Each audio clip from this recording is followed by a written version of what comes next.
بسم الله الرحمن الرحيم قل يا أهل الكتاب تعالوا إلى كلمة سواء بيننا وبينكم ألا نعبد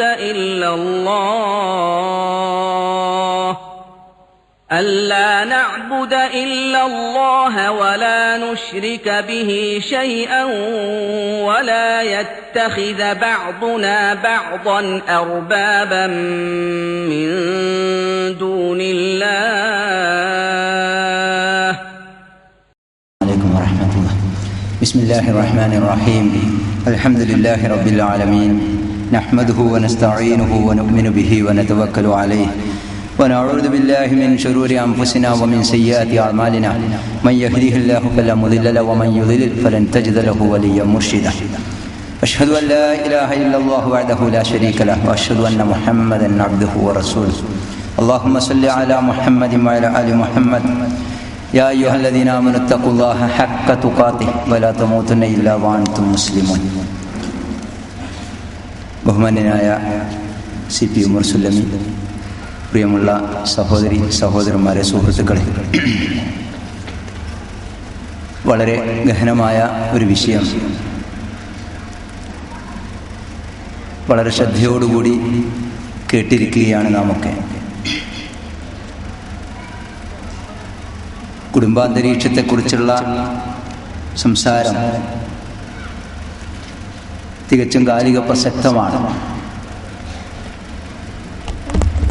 മുമ്പ് കാലത്ത് കുടുംബത്തെക്കുറിച്ച് പറയുമ്പോൾ പറഞ്ഞിരുന്ന കാര്യങ്ങളല്ല ഇപ്പോൾ കുടുംബത്തെക്കുറിച്ച് പറയുമ്പോൾ നമുക്ക് ചർച്ച ചെയ്യുവാനുള്ളത്. നമ്മുടെ കുടുംബം താമസിക്കുന്ന വീട്,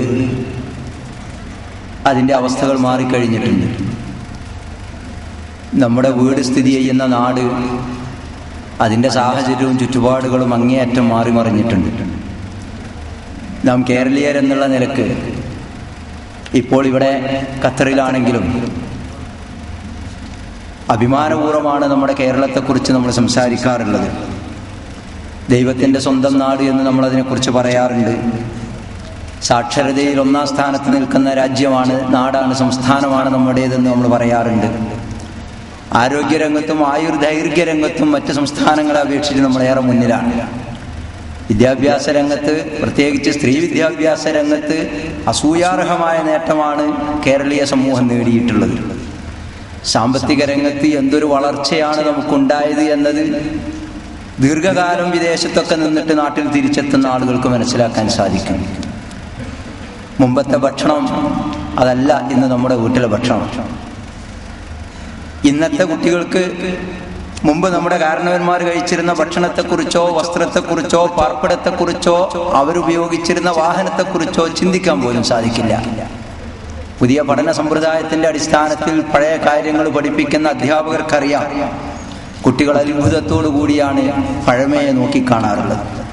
മുമ്പും ഇപ്പോഴുമുള്ള വ്യത്യാസങ്ങൾ നിരവധിയാണ്, ഞാനത് ദീർഘിപ്പിക്കുന്നില്ല.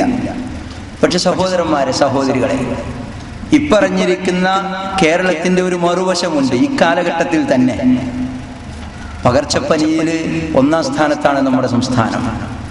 കഴിഞ്ഞ വർഷം അത് തുടങ്ങിയത് തെക്ക് നിന്ന് വടക്കോട്ടാണെങ്കിൽ ഈ വർഷം വടക്ക് നിന്ന് തെക്കോട്ട് ഓടിപ്പോവുകയായിരുന്നു പനി.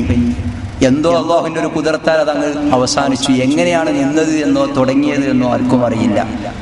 കേരളീയ സമൂഹം ഇപ്പോൾ വെച്ചു പുലർത്തുന്ന വൃത്തിയുടെയും ശുദ്ധിയുടെയും ഒക്കെ ഒരു ഭാഗം അതിന് കാരണമാണ് എന്ന് നമുക്ക് കണ്ടെത്താൻ സാധിക്കും. ഇതേ കേരളം ആത്മഹത്യയിൽ ഒന്നാം സ്ഥാനത്താണ്. സാക്ഷര കേരളം ആത്മഹത്യയിൽ ഒന്നാം സ്ഥാനത്താണ്.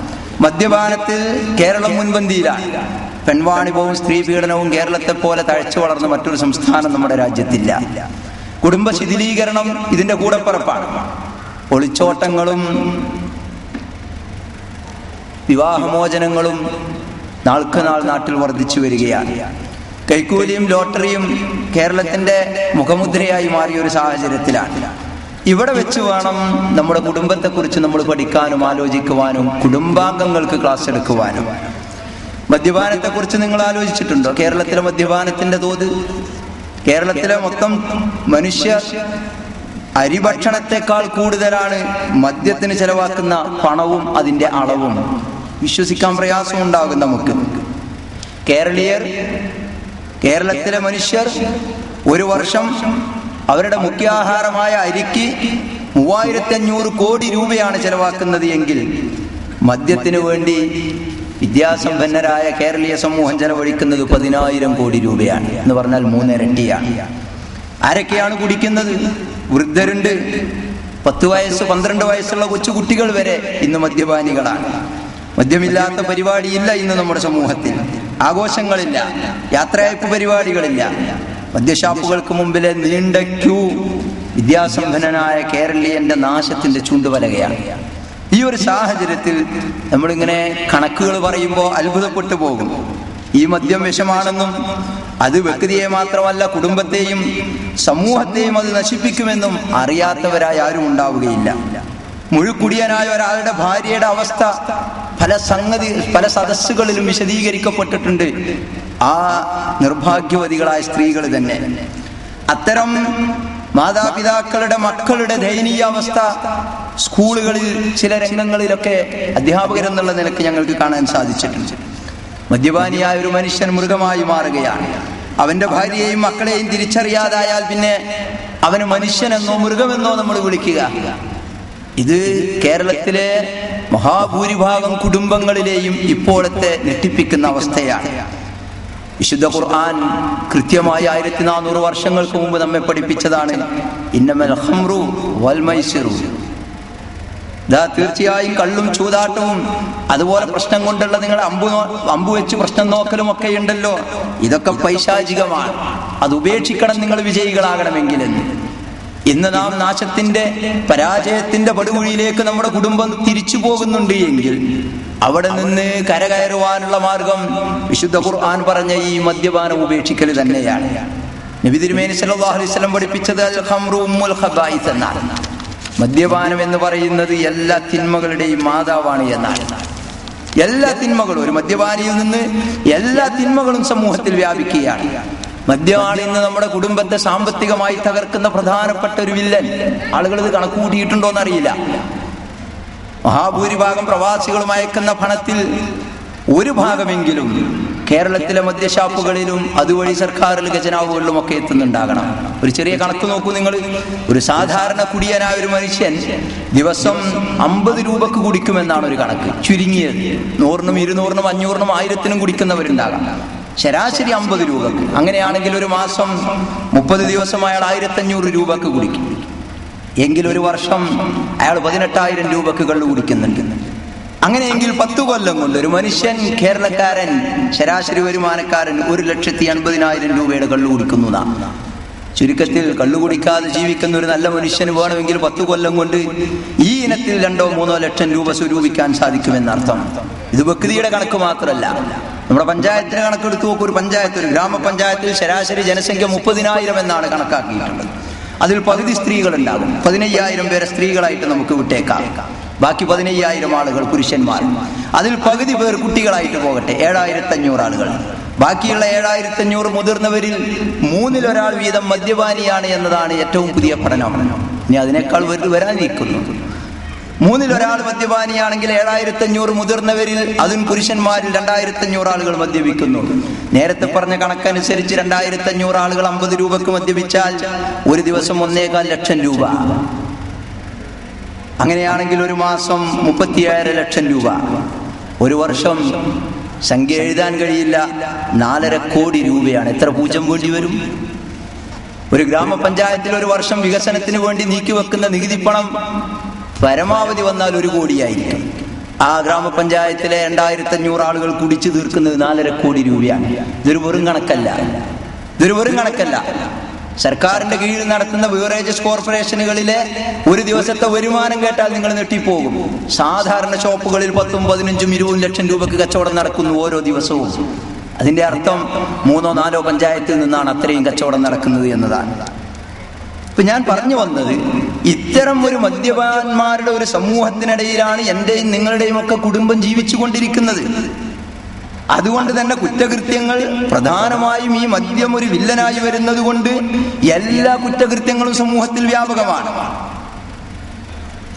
മദ്യത്തിന്റെ ലഭ്യത കുറയ്ക്കണമെന്ന് നമ്മളൊക്കെ ആവശ്യപ്പെടുന്നെങ്കിലും സർക്കാരും ഇതിന്റെ ഏജൻസികളും ഒക്കെ ഇത് വർദ്ധിപ്പിക്കുകയാണ്. ഇനി മദ്യക്കോളകൾ കൂടി വരാനേ ഉള്ളൂ. അല്ലെങ്കിൽ തന്നെ ഇപ്പോൾ മുമ്പ് കാലത്ത് കിട്ടാത്ത എല്ലാ ലഹരി പദാർത്ഥങ്ങളും സുലഭമായി ലഭിക്കുന്ന ഒരു കാലഘട്ടത്തിലാണ് നമ്മൾ ജീവിക്കുന്നത്. കോളേജുകളുടെയും ക്യാമ്പസുകളുടെയും ഒക്കെ സമീപത്ത് LSDയും മരിജുവാനയും കഞ്ചാവും ചരസും ഒക്കെ നിർബാധം വിറ്റഴിക്കപ്പെടുകയാണ്. അത് പുകയായി വലിക്കുന്നതുണ്ട്, പൊടിയായുണ്ട്, സിറിഞ്ച് ഉപയോഗിക്കുന്നതുണ്ട്. എന്തായാലും നമ്മുടെയൊക്കെ മക്കളാണ് ഇതിന് ഇരകളായിത്തീരുന്നത്. ഹാൻഡ്സും പാൻപരാഗും ഉപയോഗിക്കുന്നത് ഒരു കുറ്റമായി ഇന്ന് സമൂഹം കാണുന്നില്ല. നിങ്ങളൊരു പരിശോധന നടത്തി നോക്കൂ. സ്കൂളിലെ ചില ക്ലബ്ബുകളുടെ പ്രവർത്തനത്തിന്റെ ഭാഗമായി ചില സർവേകൾ ഞങ്ങൾ സംഘടിപ്പിക്കാറുണ്ട്. ഹാൻഡ്സും പാൻപരാഗും ഒക്കെ ഉപയോഗിക്കാത്ത മുസ്ലിം വീടുകൾ വളരെ ചുരുക്കമാണ്. തൊഴിലാളികളായി ജോലി ചെയ്യാൻ പോകുന്ന മുഴുവൻ ആളുകളും ഇതിന്റെ പാക്കറ്റുമായാണ് പോയിക്കൊണ്ടിരിക്കുന്നത്. സാധാരണക്കാരായ കച്ചവടക്കാരുടെയൊക്കെ മുഖ്യ വരുമാന മാർഗം ഹാൻഡ്സും പാൻപരാഗും വിറ്റുണ്ടാക്കുന്നതാണ്. അപ്പൊ ഇത് തെറ്റായി കാണാത്തൊരു പുതിയ തലമുറയാണ് നമ്മുടെ കുടുംബങ്ങളിൽ വളർന്നു വരുന്നത്. സഹോദരന്മാരെ, സഹോദരൻ, നാം വിശ്വാസികളാണ്. നമുക്ക് കർശനമായ വിലക്കുകളുണ്ട്. അത് നാം പാലിച്ചേ പറ്റൂ.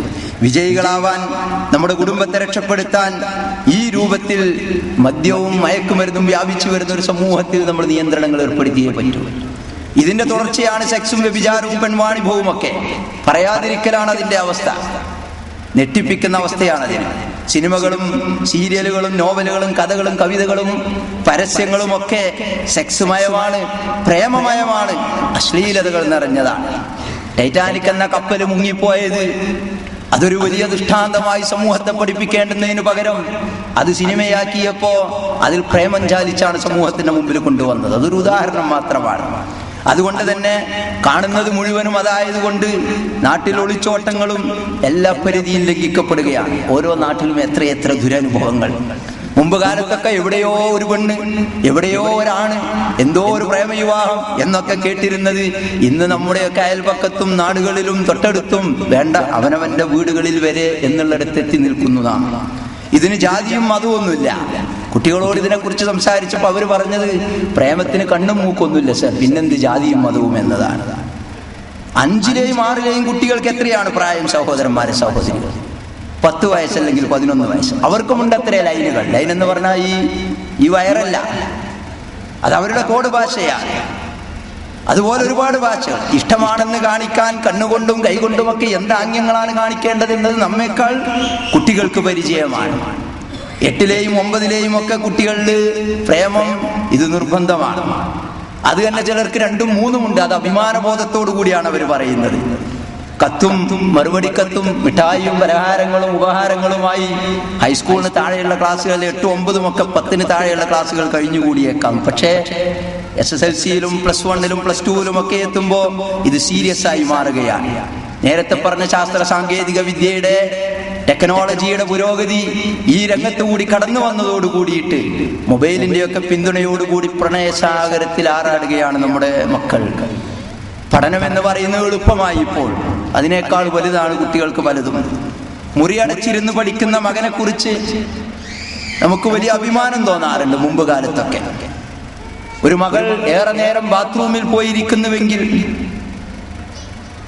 യഥാർത്ഥ സമയം കഴിഞ്ഞിട്ടും ബാത്റൂമിൽ നിന്ന് ഇറങ്ങി വരുന്നില്ല എങ്കിൽ മുമ്പ് കാലത്തൊക്കെ എന്തെങ്കിലും അസുഖമാണെന്നാണ് നമ്മൾ വിചാരിച്ചിരുന്നത്. പക്ഷേ ഇപ്പൊ വളരെ ഫ്രഷായാണ് കുട്ടി ബാത്റൂമിൽ നിന്ന് പുറത്തു വരിക. കാരണം മണിക്കൂറുകളോളം ഉപ്പയും ഉമ്മയും അറിയാതെ, മറ്റാരും അറിയാതെ തനിക്കിഷ്ടപ്പെട്ടവരുമായി സംസാരിക്കുവാനുള്ള എല്ലാ സംവിധാനവും സൗകര്യങ്ങളുമുണ്ട്. രാത്രി നേരം പുലരുവോളം മകൾ പഠിക്കുകയാണ് എന്ന് വിചാരിക്കുന്ന ഉപ്പയും ഉമ്മയും അതിരാവിലെ കട്ടൻ കാപ്പിയും ചായയും ഒക്കെ ഉണ്ടാക്കിക്കൊണ്ട് എന്ന് വിളിക്കുമ്പോൾ മകൾ അപ്പോൾ ഉറങ്ങിയതേ ഉള്ളൂ. നേരം പുലരുവോളം ഒന്നിച്ചിരുന്ന് സംസാരിക്കാൻ പറ്റിയ രൂപത്തിലുള്ള സിമ്മുകളും അതിന്റെ സ്കീമുകളും പദ്ധതികളുമാണ് TV തുറന്നാലും പരസ്യത്തിലുമൊക്കെ നാം കേൾക്കുന്നത്. സംസാരിച്ച് കാര്യം നേടുക എന്നതാണ് പച്ചയായി പരസ്യത്തിൽ തന്നെ പറയുന്നത്. ഗേൾഫ്രണ്ടിനെ വിളിക്കുകയും സംസാരിക്കുകയും കാര്യം നേടുകയും ചെയ്യുന്ന പരസ്യങ്ങൾ നമ്മുടെയൊക്കെ വീടുകൾക്കകത്ത് ഉപ്പയും ഉമ്മയും സഹോദരനും സഹോദരിയും എല്ലാവരും ഒന്നിച്ചിരുന്ന് കണ്ടാൽ എന്തായിരിക്കും ഇനി ഭാവിയിൽ വരാനിരിക്കുന്ന അവസ്ഥ എന്നാലോചിക്കുക. മാതാപിതാക്കൾ അറിയുന്നില്ല യഥാർത്ഥത്തിൽ എന്താണ് നമ്മുടെ മക്കളുടെ അവസ്ഥ എന്നുള്ളത്. ചീത്തയാവുന്നതും ദുഷിക്കുന്നതും നമ്മുടെ മക്കളാണ്. സ്കൂളുകളിൽ മൊബൈൽ ഫോൺ വിരോധിക്കുകയുണ്ടായി. ആരാ വിരോധിച്ചത്? ഒരു വേള ദൈവവിശ്വാസികൾ പോലും അല്ലാത്തൊരു ഭരണകൂടത്തിന് മൊബൈൽ ഫോണുകൾ വിരോധിക്കേണ്ടി വന്നത് എന്തുകൊണ്ടാണ് എന്ന് നിങ്ങൾ ചിന്തിച്ചിട്ടുണ്ടോ? എന്താ, സ്കൂളിൽ ഒരു കുട്ടി ഒരു മൊബൈൽ ഫോൺ കൊണ്ടുവന്ന ആകാശം ഇടിഞ്ഞു പൊളിഞ്ഞു വീഴോ? അതുകൊണ്ട് മാത്രം ആ കുട്ടി പരീക്ഷയിൽ തോറ്റുപോകുമോ? ഇല്ലല്ലോ. പക്ഷേ കഴിഞ്ഞ വർഷം അമ്പലപ്പുഴയിലെ മൂന്ന് പെൺകുട്ടികൾ സ്കൂൾ ക്ലാസ് റൂമിൽ ആത്മഹത്യ ചെയ്തു. ഇതൊരുപാട് പറയാനുണ്ട്, ഈ ചുരുങ്ങിയ സമയം കൊണ്ട് ഇത് തീരുമൊന്നുമില്ല. ഈ 3 പെൺകുട്ടികൾ ആത്മഹത്യ ചെയ്തതിന് പ്രധാന കാരണം പ്രേമവും മൊബൈൽ ഫോണുമാണ്. പ്രേമം മൂത്ത് അത് അവസാനം ശാരീരിക ബന്ധത്തിലേർപ്പെട്ടു. ശാരീരിക ബന്ധത്തിലേർപ്പെട്ടാലും സഹിക്കാം, അത് മൊബൈൽ ക്യാമറയിൽ പകർത്തുക കൂടി ചെയ്താലോ?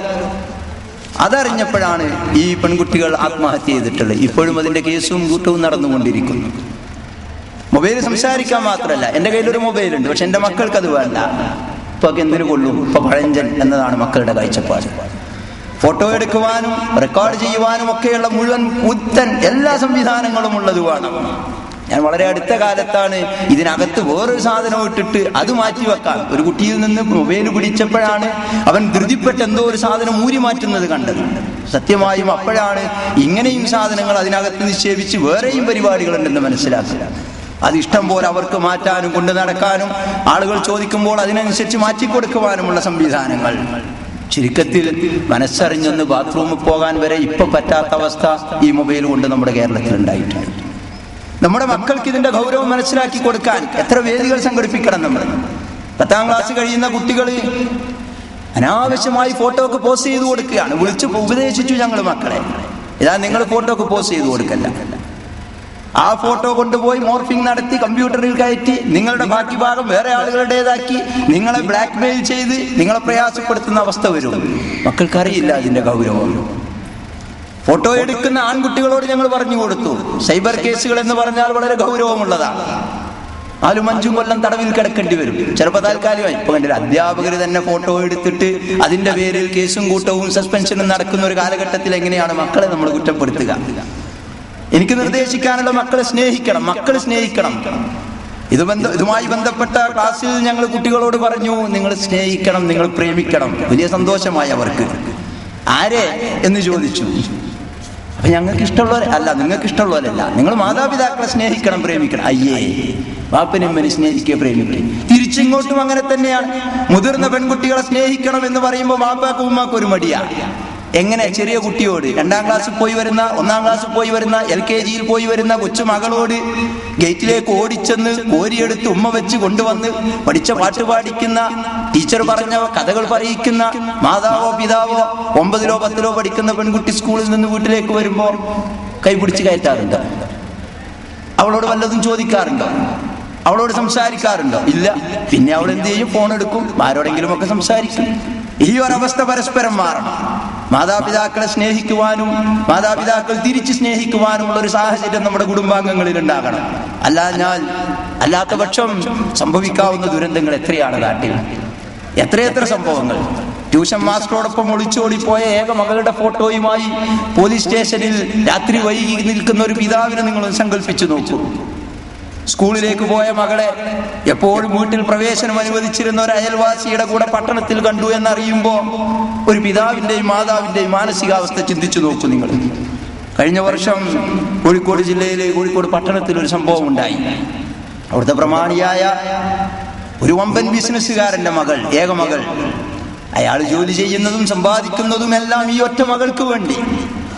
പക്ഷേ ആ പുന്നാര മകൾ ഒരു ദിവസം ഒരു ചെറുക്കന്റെ കൂടെ ഒളിച്ചോടിപ്പോയി. അദ്ദേഹം പണക്കാരനാണ്, പ്രമാണിയാണ്, സ്വാധീനമുള്ളയാളാണ്, ആളുകളെ വിട്ടു. ഈ ചെറുക്കനിൽ നിന്ന് ഈ പെൺകുട്ടിയെ മോചിപ്പിക്കാനുള്ള ശ്രമത്തിനിടയിൽ ആ ചെറുക്കന്റെ അനുജൻ മരിച്ചുപോയി. നിങ്ങൾ പത്രത്തിൽ വായിച്ചിരിക്കും. വലിയ വാർത്തയായി, പോലീസ് ഇടപെട്ടു, പ്രശ്നങ്ങളായി. കോടതിയിൽ ഹാജരാക്കി ഈ പെൺകുട്ടിയെയും ഈ ചെറുക്കനെയും.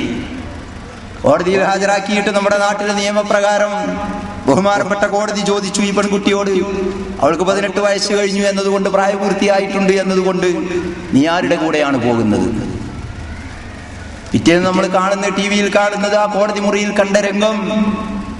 ഒരു ഭാഗത്ത് ഈ പെൺകുട്ടിയെ 10 മാസം വയറ്റിൽ ചുമന്ന് നൊന്ത് പ്രസവിച്ച്, വേദന സഹിച്ച് പ്രസവിച്ച്, കയ്യോ വളരുന്നത് കാലോ വളരുന്നത് എന്ന് നോക്കി ഊണുമുറക്കവും ഉപേക്ഷിച്ച് 10-18 വർഷം തീറ്റിപ്പോറ്റി വളർത്തിയ പൊന്നുമ്മ, അമ്മ, മാതാവ്, ആ മകൾക്ക് വേണ്ടിയിട്ട് ഉത്തരേന്ത്യയിലും മറ്റ് സംസ്ഥാനങ്ങളിലുമൊക്കെ പോയി ബിസിനസ് സാധനങ്ങൾ സംഘടിപ്പിച്ചു വന്ന് കോഴിക്കോട് പട്ടണത്തിൽ ജോലി ചെയ്ത് അധ്വാനിച്ച് പണമുണ്ടാക്കിക്കൊണ്ടിരിക്കുന്ന പിതാവ് കരഞ്ഞു കലങ്ങിയ കണ്ണുകളുമായി അവർ മകളുടെ മുഖത്തേക്ക് നോക്കിയിരിക്കുകയാണ് കോടതിയുടെ ഒരു ഭാഗത്ത്. നേരെ മറുഭാഗത്ത് മീശ പോലും ശരിക്ക് കിളിർത്തിട്ടില്ലാത്തൊരു ചെറുപ്പക്കാരൻ പയ്യൻ. ആ പയ്യനെ ഈ പെൺകുട്ടി കാണുന്നത് ഏതാനും മാസങ്ങൾക്ക് മുമ്പ് മാത്രമാണ്. ബഹുമാനപ്പെട്ട കോടതിയോട് ഉറച്ച ശബ്ദത്തിൽ ഈ പെൺകുട്ടി പറഞ്ഞ മറുപടി, ഞാൻ ആ ചെറുക്കന്റെ കൂടെ പോകുന്നു എന്നതാണ്. കോടതി പോകാൻ അനുവദിക്കുന്നു. പരസ്പരം കെട്ടിപ്പിടിച്ച് കരഞ്ഞുകൊണ്ട് അച്ഛനും അമ്മയും പുറത്തിറങ്ങുമ്പോ പുഞ്ചിരിച്ചുകൊണ്ട് കൈപിടിച്ചിറങ്ങിപ്പോകുന്ന പെൺകുട്ടിയെ നോക്കിയിട്ട് ആളുകൾ പറയാ, അവളാണ് ആൺകുട്ടി, അവളാണ് ആൺകുട്ടി. സ്വന്തം അച്ഛനെയും അമ്മയെയും ഉപേക്ഷിച്ചൊരു ചെറുക്കന്റെ കൂടെ ഇറങ്ങിപ്പോയ ഇവളാണത്ര ആൺകുട്ടി. ഭൗതികമായ പഠനം നമ്മൾ നൽകുന്നു. പക്ഷേ വിശുദ്ധ ഖുർആൻ പഠിപ്പിക്കുന്ന മാതാപിതാക്കളോടുള്ള സ്നേഹവും ബാധ്യതയും കടമകളും പഠിപ്പിക്കാൻ നമ്മൾ മറന്നുപോയാൽ നാളെ എന്റെയും നിങ്ങളുടെയും ഒക്കെ മുഖത്ത് നോക്കിയിട്ട് നമ്മുടെ മക്കൾ കോടതിയിലോ അല്ലെങ്കിൽ മറ്റുള്ളവരോടോ ഇങ്ങനെ പറഞ്ഞേക്കാം. നാം ഭയപ്പെടേണ്ടതാണ്. അപ്പൊ ഈ ഒരു അവസ്ഥ സമൂഹത്തിലുണ്ട്. തീർച്ചയായും ഇത്തരം സംഭവങ്ങളിൽ ചാനലുകൾക്ക് ഒരു നല്ലൊരു പങ്കുണ്ട്. ടിവിയിലൂടെ വിജ്ഞാനവും വിനോദവും ഒക്കെ നമ്മുടെ വീടുകളിൽ എത്തുന്നുണ്ട്. ഡിസ്കവറി, ജോഗ്രഫി ചാനലുകളിലൂടെയൊക്കെ വിജ്ഞാന വിസ്ഫോടനം നടത്തുമ്പോൾ അത് കണ്ടിരിക്കാൻ മാത്രമുള്ള ക്ഷമയൊന്നും നമ്മുടെ മക്കൾക്കില്ല. ഫാഷൻ ചാനലുകളിലും മറ്റു പേ ചാനലുകളിലും സെക്സിന്റെ വിസ്ഫോടനം നടക്കുമ്പോൾ തക്കവയുണ്ടെന്ന് നടിക്കുന്ന നമ്മുടെ കണ്ണുകൾ പോലും അറിയാതെ അതിൽ ലയിച്ചു ചേരുകയും നാം ഒക്കെ അതിന്റെ അടിമകളായി പോവുകയും ചെയ്യുന്ന അവസ്ഥയുണ്ട്. ഇതിന്റെ ബാക്കി പത്രമാണ് വ്യഭിചാരം. മൊബൈൽ ബന്ധങ്ങളിലൂടെ, നെറ്റിലൂടെയുള്ള സൗഹൃദങ്ങളൊക്കെ പിന്നീട് കൂടിക്കാഴ്ചക്കും ശാരീരിക ബന്ധങ്ങളിലേക്കും കടക്കുകയാണ്. സർവ്വ കണക്കുകളും നെട്ടിപ്പിക്കുന്നതാണ്. പത്രത്തിൽ നാം കാണുന്ന ഈ പെൺവാണിഭങ്ങളും പരാതികളും ഒക്കെ മാസങ്ങളോളം പലരുടെ മുമ്പിലും കാഴ്ചവെച്ചതിന് ശേഷം കാര്യം നടക്കാതെ വരുമ്പോ അല്ലെങ്കിൽ പിടിക്കപ്പെടുമ്പോൾ മാത്രം പുറത്തു വരുന്നതാണ്. വിവാഹത്തിന് മുമ്പേ ലൈംഗിക വീഴ്ചയിൽ ഏർപ്പെടുന്നവരുടെ എണ്ണം നാൾക്ക് നാൾ വർദ്ധിച്ചു വരികയാണ്. നീല കാസറ്റുകൾ പ്രധാന കാരണമാണിതിന്. കണ്ടതും കേട്ടതും ആയ കാര്യങ്ങൾ ആസ്വദിക്കുവാനുള്ള തിടുക്കമാണ് യുവതലമുറയെ ഇതിലേക്ക് ചെന്നെത്തിക്കുന്നത്. ദുഃഖകരമായ ഒരു സംഗതി, മുമ്പ് കാലത്തൊക്കെ ഒരു അശ്ലീല ചിത്രം കണ്ടിരുന്നുവെങ്കിൽ, ഒരു കുട്ടിയുടെ കൈവശം അങ്ങനെ ഒരു ഫോട്ടോ ഉണ്ടായിരുന്നുവെങ്കിൽ ആ കുട്ടിയെ പിടിക്കാമായിരുന്നു, ശിക്ഷിക്കാമായിരുന്നു, പുറത്താക്കാമായിരുന്നു, രക്ഷിതാവിനെ കൂട്ടിക്കൊണ്ടുവരാൻ പറയാമായിരുന്നു. പക്ഷെ ഇന്ന് അതിഭീകരമായ ഇത്തരം സീഡികൾ കൈവശം കിട്ടിയാൽ പോലും ആ കുട്ടിയെ ഉപദേശിക്കുവാനോ ഗുണദോഷിക്കുവാനോ പുറത്താക്കുവാനോ ശാസിക്കുവാനോ പറ്റാത്ത വിധത്തിൽ അധ്യാപകരും സമൂഹവും ഉൾവലിയേണ്ട ഒരു ദുഃഖകരമായ കാഴ്ചയുണ്ട്. എന്തെങ്കിലുമൊക്കെ പറഞ്ഞ് പുറത്താക്കിയാൽ ആ കുട്ടി നാളെ എന്തെങ്കിലും ചെയ്താൽ ഈ അധ്യാപകൻ അതുമായി നടക്കേണ്ടി വരും. ഈ ഒരവസ്ഥയിലേക്ക് നമ്മുടെ സമൂഹം മാറുകയാണ്. ശുദ്ധ ഖുർആനിന്റെ അധ്യാപനങ്ങൾ നമ്മുടെ മക്കളെ പഠിപ്പിക്കലല്ലാതെ മറ്റൊരു മാർഗവും ഇതിനില്ല.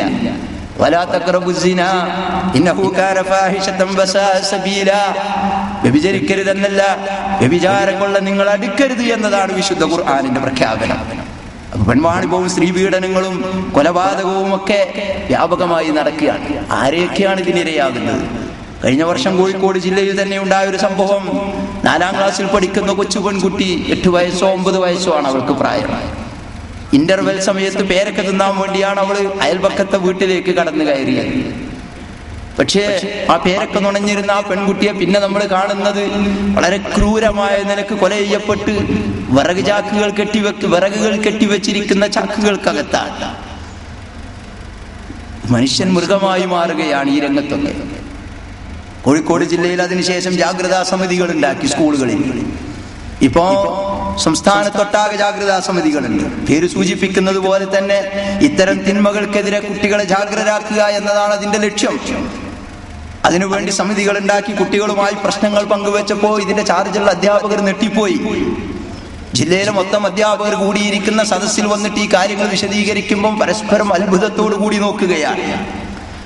വിവാഹിതരായ ചേച്ചിമാര് വരെ പരപുരുഷ ബന്ധം നടത്തുന്നത് അനിയത്തിമാർക്കറിയാമത്രേ. അവരതാണ് പറയുന്നത്. സർ, ഞങ്ങളൊന്ന് ഫോൺ ചെയ്യുന്നല്ലേ ഉള്ളൂ, ഞങ്ങളൊന്ന് കത്തെഴുതുന്നല്ലേ ഉള്ളൂ.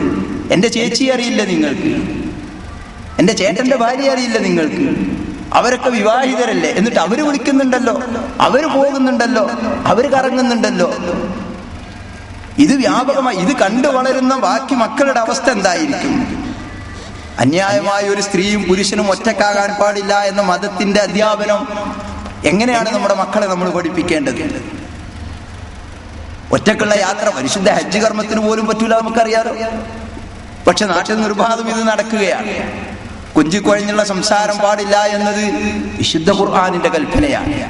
നബി തിരുമേനി സല്ലല്ലാഹു അലൈഹി വസല്ലമയുടെ ഭാര്യമാരാരാണ്? ഉമ്മഹാത്തുൽ മുഅ്മിനീൻ, നമ്മുടെ മാതാക്കളാണ്. അവര് തെറ്റ് ചെയ്യുമെന്ന് നമ്മൾ പ്രതീക്ഷിക്കുന്നുണ്ടോ? അവരിൽ വേണ്ടാത്ത ചിന്തകൾ ഉണ്ടാകുമെന്ന് നമ്മൾ പ്രതീക്ഷിക്കുന്നുണ്ട്. പക്ഷേ വിശുദ്ധ ഖുർആൻ പടച്ച തമ്പുരാൻ നബിയുടെ തന്നെ സല്ലല്ലാഹു അലൈഹി വസല്ലമയുടെ നാവുകളിലൂടെ തന്നെ അവരെ പഠിപ്പിക്കുകയാണ്. യാ നിസാ അൻ-നബി, യാ നിസാ അൻ-നബി ലസ്തുന്ന കഅഹദിൻ മിനൻ നിസാഇ ഇത്തഖൈതുന്ന ഫലാ തഖ്വന ബിൽ ഖൗൽ ഫയത്മഅ അല്ലദീ ഫീ ഖൽബിഹി മറദുൻ വഖുൽന ഖൗലൻ മഅറൂഫ. നബിയുടെ പത്നിമാരെ, നിങ്ങൾ മറ്റുള്ളവരെ പോലെയല്ല. നിങ്ങൾ ജീവിതത്തിൽ സൂക്ഷ്മത പാലിക്കുന്ന ഒരു പ്രത്യേക വിഭാഗം. അതുകൊണ്ട് നിങ്ങൾ ഫലാ തഖ്വന ബിൽ ഖൗൽ, നിങ്ങൾ വാക്കുകൾ കുഞ്ചിക്കുഴഞ്ഞ രൂപത്തിലാക്കരുത്. മറ്റാളുകൾ ആകർഷിക്കുന്ന രൂപത്തിലുള്ള സംസാരം നിങ്ങൾ നടത്തരുത്. വിശുദ്ധ ഖുർആൻ അതിന്റെ കണിശമായ കാരണം പഠിപ്പിക്കുകയാണ്. ഹൃദയത്തിൽ രോഗമുള്ള ആളുകൾക്ക് നിങ്ങളോട് വേണ്ടാത്ത കൊതി തോന്നും. സഹോദരിമാരെ, വിശുദ്ധ ഖുർആനിന്റെ വചനം നമ്മെ സൃഷ്ടിച്ച പടച്ചവനാണ് ഈ പറയുന്നത്. നിങ്ങൾ വാക്കുകൾ കൊഞ്ചിക്കുഴഞ്ഞാക്കരുത്. ആളുകളെ വശീകരിക്കുന്ന രൂപത്തിൽ നിങ്ങൾ സംസാരിക്കരുത്. ആരോടായി പറയുന്നത്? നബി തിരുമേനി സല്ലല്ലാഹു അലൈഹി വസല്ലമയുടെ ഭാര്യമാരോട്. എന്താ കുഴപ്പം? ഹൃദയത്തിൽ രോഗമുള്ള ദുഷിച്ച ചിന്തകളുള്ള ആളുകൾക്ക് നിങ്ങളോട് വേണ്ടാത്ത കൊതി തോന്നും. അതുകൊണ്ട് വഖുൽന ഖൗലൻ മഅറൂഫ, മാന്യമായി മാത്രം നിങ്ങൾ അവരോട് സംസാരിക്കണം എന്നതാണ്. ഇന്ന് നമ്മുടെ നാട്ടിൽ റേഡിയോ തുറന്നു നോക്കൂ നിങ്ങൾ. ആരാ വിളിക്കണേ? സുബൈദ. എവിടുന്നാ വിളിക്കണേ? ആരാണ് ഈ ചേട്ടനും മാമനും? മാലോകരികൾക്ക് മുഴുവൻ അങ്ങാടിപ്പാട്ടായി കിടക്കുന്ന ഇതൊരു വൃത്തികെട്ട സമൂഹമായി മാറിപ്പോയി. ലജ്ജയില്ലാത്തൊരു വിഭാഗമായി നമ്മൾ മാറി. ആരാണ് ഈ ചേട്ടനും മാമനും ഒക്കെ? മുസ്ലിം സമുദായത്തിലെ മുഴുവൻ ആളുകൾക്കും ഇതൊക്കെ അനുവദനീയമാണെന്ന് ആരാ പഠിപ്പിച്ചത്? അശ്ലീലമായ ചോദ്യങ്ങളും ഉത്തരങ്ങളും അതിനുശേഷമുള്ള ഗാനങ്ങളും എല്ലാം ഇത് തന്നെ. പണിയൊന്നുമില്ല, എല്ലാത്തിനും ഉപകരണങ്ങളാണ് വീട്ടിൽ. അപ്പൊ ആ ഉപകരണങ്ങളിലുള്ള പണികളൊക്കെ എളുപ്പം കഴിഞ്ഞാൽ പിന്നെ എന്തെങ്കിലുമൊക്കെ ഒരു പണി വേണ്ട, പിന്നെ വിളിക്കുക തന്നെ. ചിലയിടത്തൊക്കെ ഫ്രീ ആണെന്നും കേട്ടു. എന്നാ പിന്നെ വിളിക്കുന്നതിന് യാതൊരു ലൈസൻസും വേണ്ട. വസ്ത്രധാരണം നോക്കൂ നിങ്ങൾ, എത്ര സുന്ദരമാണ്, സുരക്ഷിതമാണ് ഇസ്ലാമിന്റെ വസ്ത്രധാരണ രീതി. പക്ഷേ നമ്മുടെ ചെറുപ്പക്കാരികളുടെ ഡ്രസ്സ് നോക്കൂ നിങ്ങൾ, സിനിമയിലെ നായികമാരുടേതാണ്, പരസ്യ മോഡലിന്റെ അനുകരണമാണ്. ഇപ്പൊ കാണുന്നൊരു ഡ്രസ്സിന്റെ അവസ്ഥ, കൈയിന്റെ അവിടെ കാണാം ഒരു സാധനം, മുകളിലില്ല, പിന്നെ നടുക്കെന്താ, ബാക്കി കൈഭാഗം മുഴുവനും ചില്ലുകൂട്ടിൽ വെച്ചതുപോലെയുള്ള അവസ്ഥ. ഇത് വ്യാപകമായി നമ്മുടെ സമൂഹത്തിൽ വ്യാപിക്കുകയാണ്. വിശുദ്ധ ഖുർആൻ നേരത്തെ പറഞ്ഞതുപോലെ തന്നെ നബി തിരുമേനി സല്ലല്ലാഹു അലൈഹി വസല്ലമയുടെ പത്നിമാരോട് പറയാൻ ഇക്കാര്യം പഠിപ്പിച്ചിട്ടുണ്ട്. യാ അയ്യുഹൻ നബിയു, ഏ നബിയേ, ഖുൽ ലി അസ്വാജിക്, താങ്കളുടെ ഭാര്യമാരോട് പറഞ്ഞേക്ക്, വബനാതിക്, താങ്കളുടെ പെൺമക്കളോടും. അവിടെ നിർത്തിയിരുന്നെങ്കിൽ അത് അവർക്ക് മാത്രം ബാധകമെന്ന് നമുക്ക് പറയാമായിരുന്നു. പക്ഷേ വനിസാഇൽ മുഅ്മിനീൻ, സത്യവിശ്വാസികളുടെ ഭാര്യമാരോടും പറഞ്ഞേക്ക്, യുദ്നീന അലൈഹിന്ന മിൻ ജലാബീബിഹിന്ന ദാലിക അദ്നാ അൻ യുഅറഫ്ന ഫലാ യുദൈൻ വകാന അല്ലാഹു ഗഫൂറർ റഹീമ. ഇത്ര കണിശമാണ് ഈ നിർദ്ദേശം. മുടുപടമണിയാൻ, മേൽവസ്ത്രം ധരിക്കാൻ, നഗ്നത മറക്കാൻ സത്യവിശ്വാസികളോട് അല്ലാഹുവിന്റെ ആഹ്വാനമാണ്. പക്ഷേ പ്രവാചകൻ സ്വർഗത്തിന്റെ വാസന പോലും അനുഭവിക്കാൻ ഭാഗ്യം ലഭിക്കുകയില്ല എന്ന് താക്കീത് നൽകിയ ആ ഒരു സ്വഭാവത്തിലേക്ക് വേഷവിധാനം നമ്മുടെ മക്കളുടേത് മാറിപ്പോകുന്നുവോ എന്ന് നാം പേടിക്കേണ്ടത്. വസ്ത്രം ധരിച്ചിട്ടുണ്ടോ? ഉണ്ട്. നഗ്നയാണോ? നഗ്നയാണ്. ആ ഒരവസ്ഥ. കോളേജിലേക്ക് പോകുമ്പോൾ, സ്കൂളിലേക്ക് പോകുമ്പോൾ രണ്ടു തരം വസ്ത്രങ്ങളുമായി പോകുന്ന പെൺകുട്ടികളെ എനിക്കറിയാം. വീട്ടിൽ നിന്ന് ഇറങ്ങുമ്പോൾ മഫ്തയുണ്ട്, വാഹനത്തിൽ കയറുമ്പോൾ മഫ്തയുണ്ട്. പക്ഷെ പട്ടണത്തിൽ ചെന്നിറങ്ങി കോളേജ് ക്യാമ്പസിലേക്ക് കടക്കുമ്പോൾ മഫ്ത ബാഗിനകത്താണ്. അറബി ക്ലാസ്സിൽ മാത്രം മഫ്ത എടുത്ത് ധരിക്കുന്ന എത്രയോ പെൺകുട്ടികളെ എനിക്കറിയാം. അറബി ക്ലാസ്സിൽ മാത്രം. മറ്റ് അമുസ്ലിം കുട്ടികളും മറ്റു കുട്ടികളുമാണ് വന്ന് പറഞ്ഞത്, സാർ നിങ്ങൾ വരുമ്പോൾ മാത്രമാണ് ഇവർ മഫ്ത ധരിക്കുന്നത്. അപ്പൊ ഈ രൂപത്തിൽ ആളുകൾ മാറിക്കൊണ്ടിരിക്കുക. ഇവിടെയൊക്കെ ക്യാമ്പസിനകത്തായാലും പുറത്തായാലും, വയതിനും ക്യാമ്പിനും പോകുമ്പോഴായാലും കല്യാണത്തിന് പോകുമ്പോഴായാലും നാം വിശ്വാസികളാണ് എന്നുള്ള നിലക്ക് നമുക്കൊരു അതിർവരമ്പുകളുണ്ട്. ആ അതിർവരമ്പുകൾ നാം പാലിച്ചേ പറ്റൂ. വിശുദ്ധ ഖുർആൻ നമ്മെ കുറിച്ച് സൂചിപ്പിച്ചത് ഉമ്മത്തം വസത്ത, ഒരു മധ്യമമായ സമൂഹമാണ് നമ്മുടേത് എന്നതാണ്. അത് ഈ രംഗത്തൊക്കെ നമ്മൾ പാലിച്ചേ പറ്റൂ. സാമ്പത്തിക രംഗം നോക്കൂ. നമ്മുടെ കുടുംബങ്ങൾ അനുഭവിക്കാൻ പോകുന്ന ഏറ്റവും വലിയ വെല്ലുവിളി ഈ രംഗത്ത് കൂടി വരികയാണ്. എന്ത് അച്ചടക്കമാണെന്ന് നമ്മുടെ സാമ്പത്തിക രംഗത്തുള്ളത്? വിശുദ്ധ ഖുർആനിലും മതത്തിലുമൊക്കെ ഇതിന് നിർദ്ദേശങ്ങളില്ലേ? സമ്പാദിക്കുവാനും ചെലവഴിക്കുവാനും എത്ര മാതൃകായോഗ്യമാണിത്, സ്വീകാര്യമാണ് മതത്തിന്റെ നിർദ്ദേശം നമുക്കറിയാം. പക്ഷേ ഹലാലും ഹറാമും നോക്കാതെ ആളുകൾ സമ്പാദിക്കുകയാണ്. നരകം കൊണ്ട് മുന്നറിയിപ്പ് നൽകിയ പലിശ, ഉത്തമമായ മഹറിന് പകരം സ്ത്രീധനം, എന്തിനേറെ കൈമുറിക്കൽ ശിക്ഷ ലഭിക്കാവുന്ന മോഷണം വരെ നമ്മുടെ സമൂഹത്തിൽ നിർബാധം നടന്നുകൊണ്ടിരിക്കുക. അത് പല പേരുകളിൽ നടക്കുമെന്ന് മാത്രം.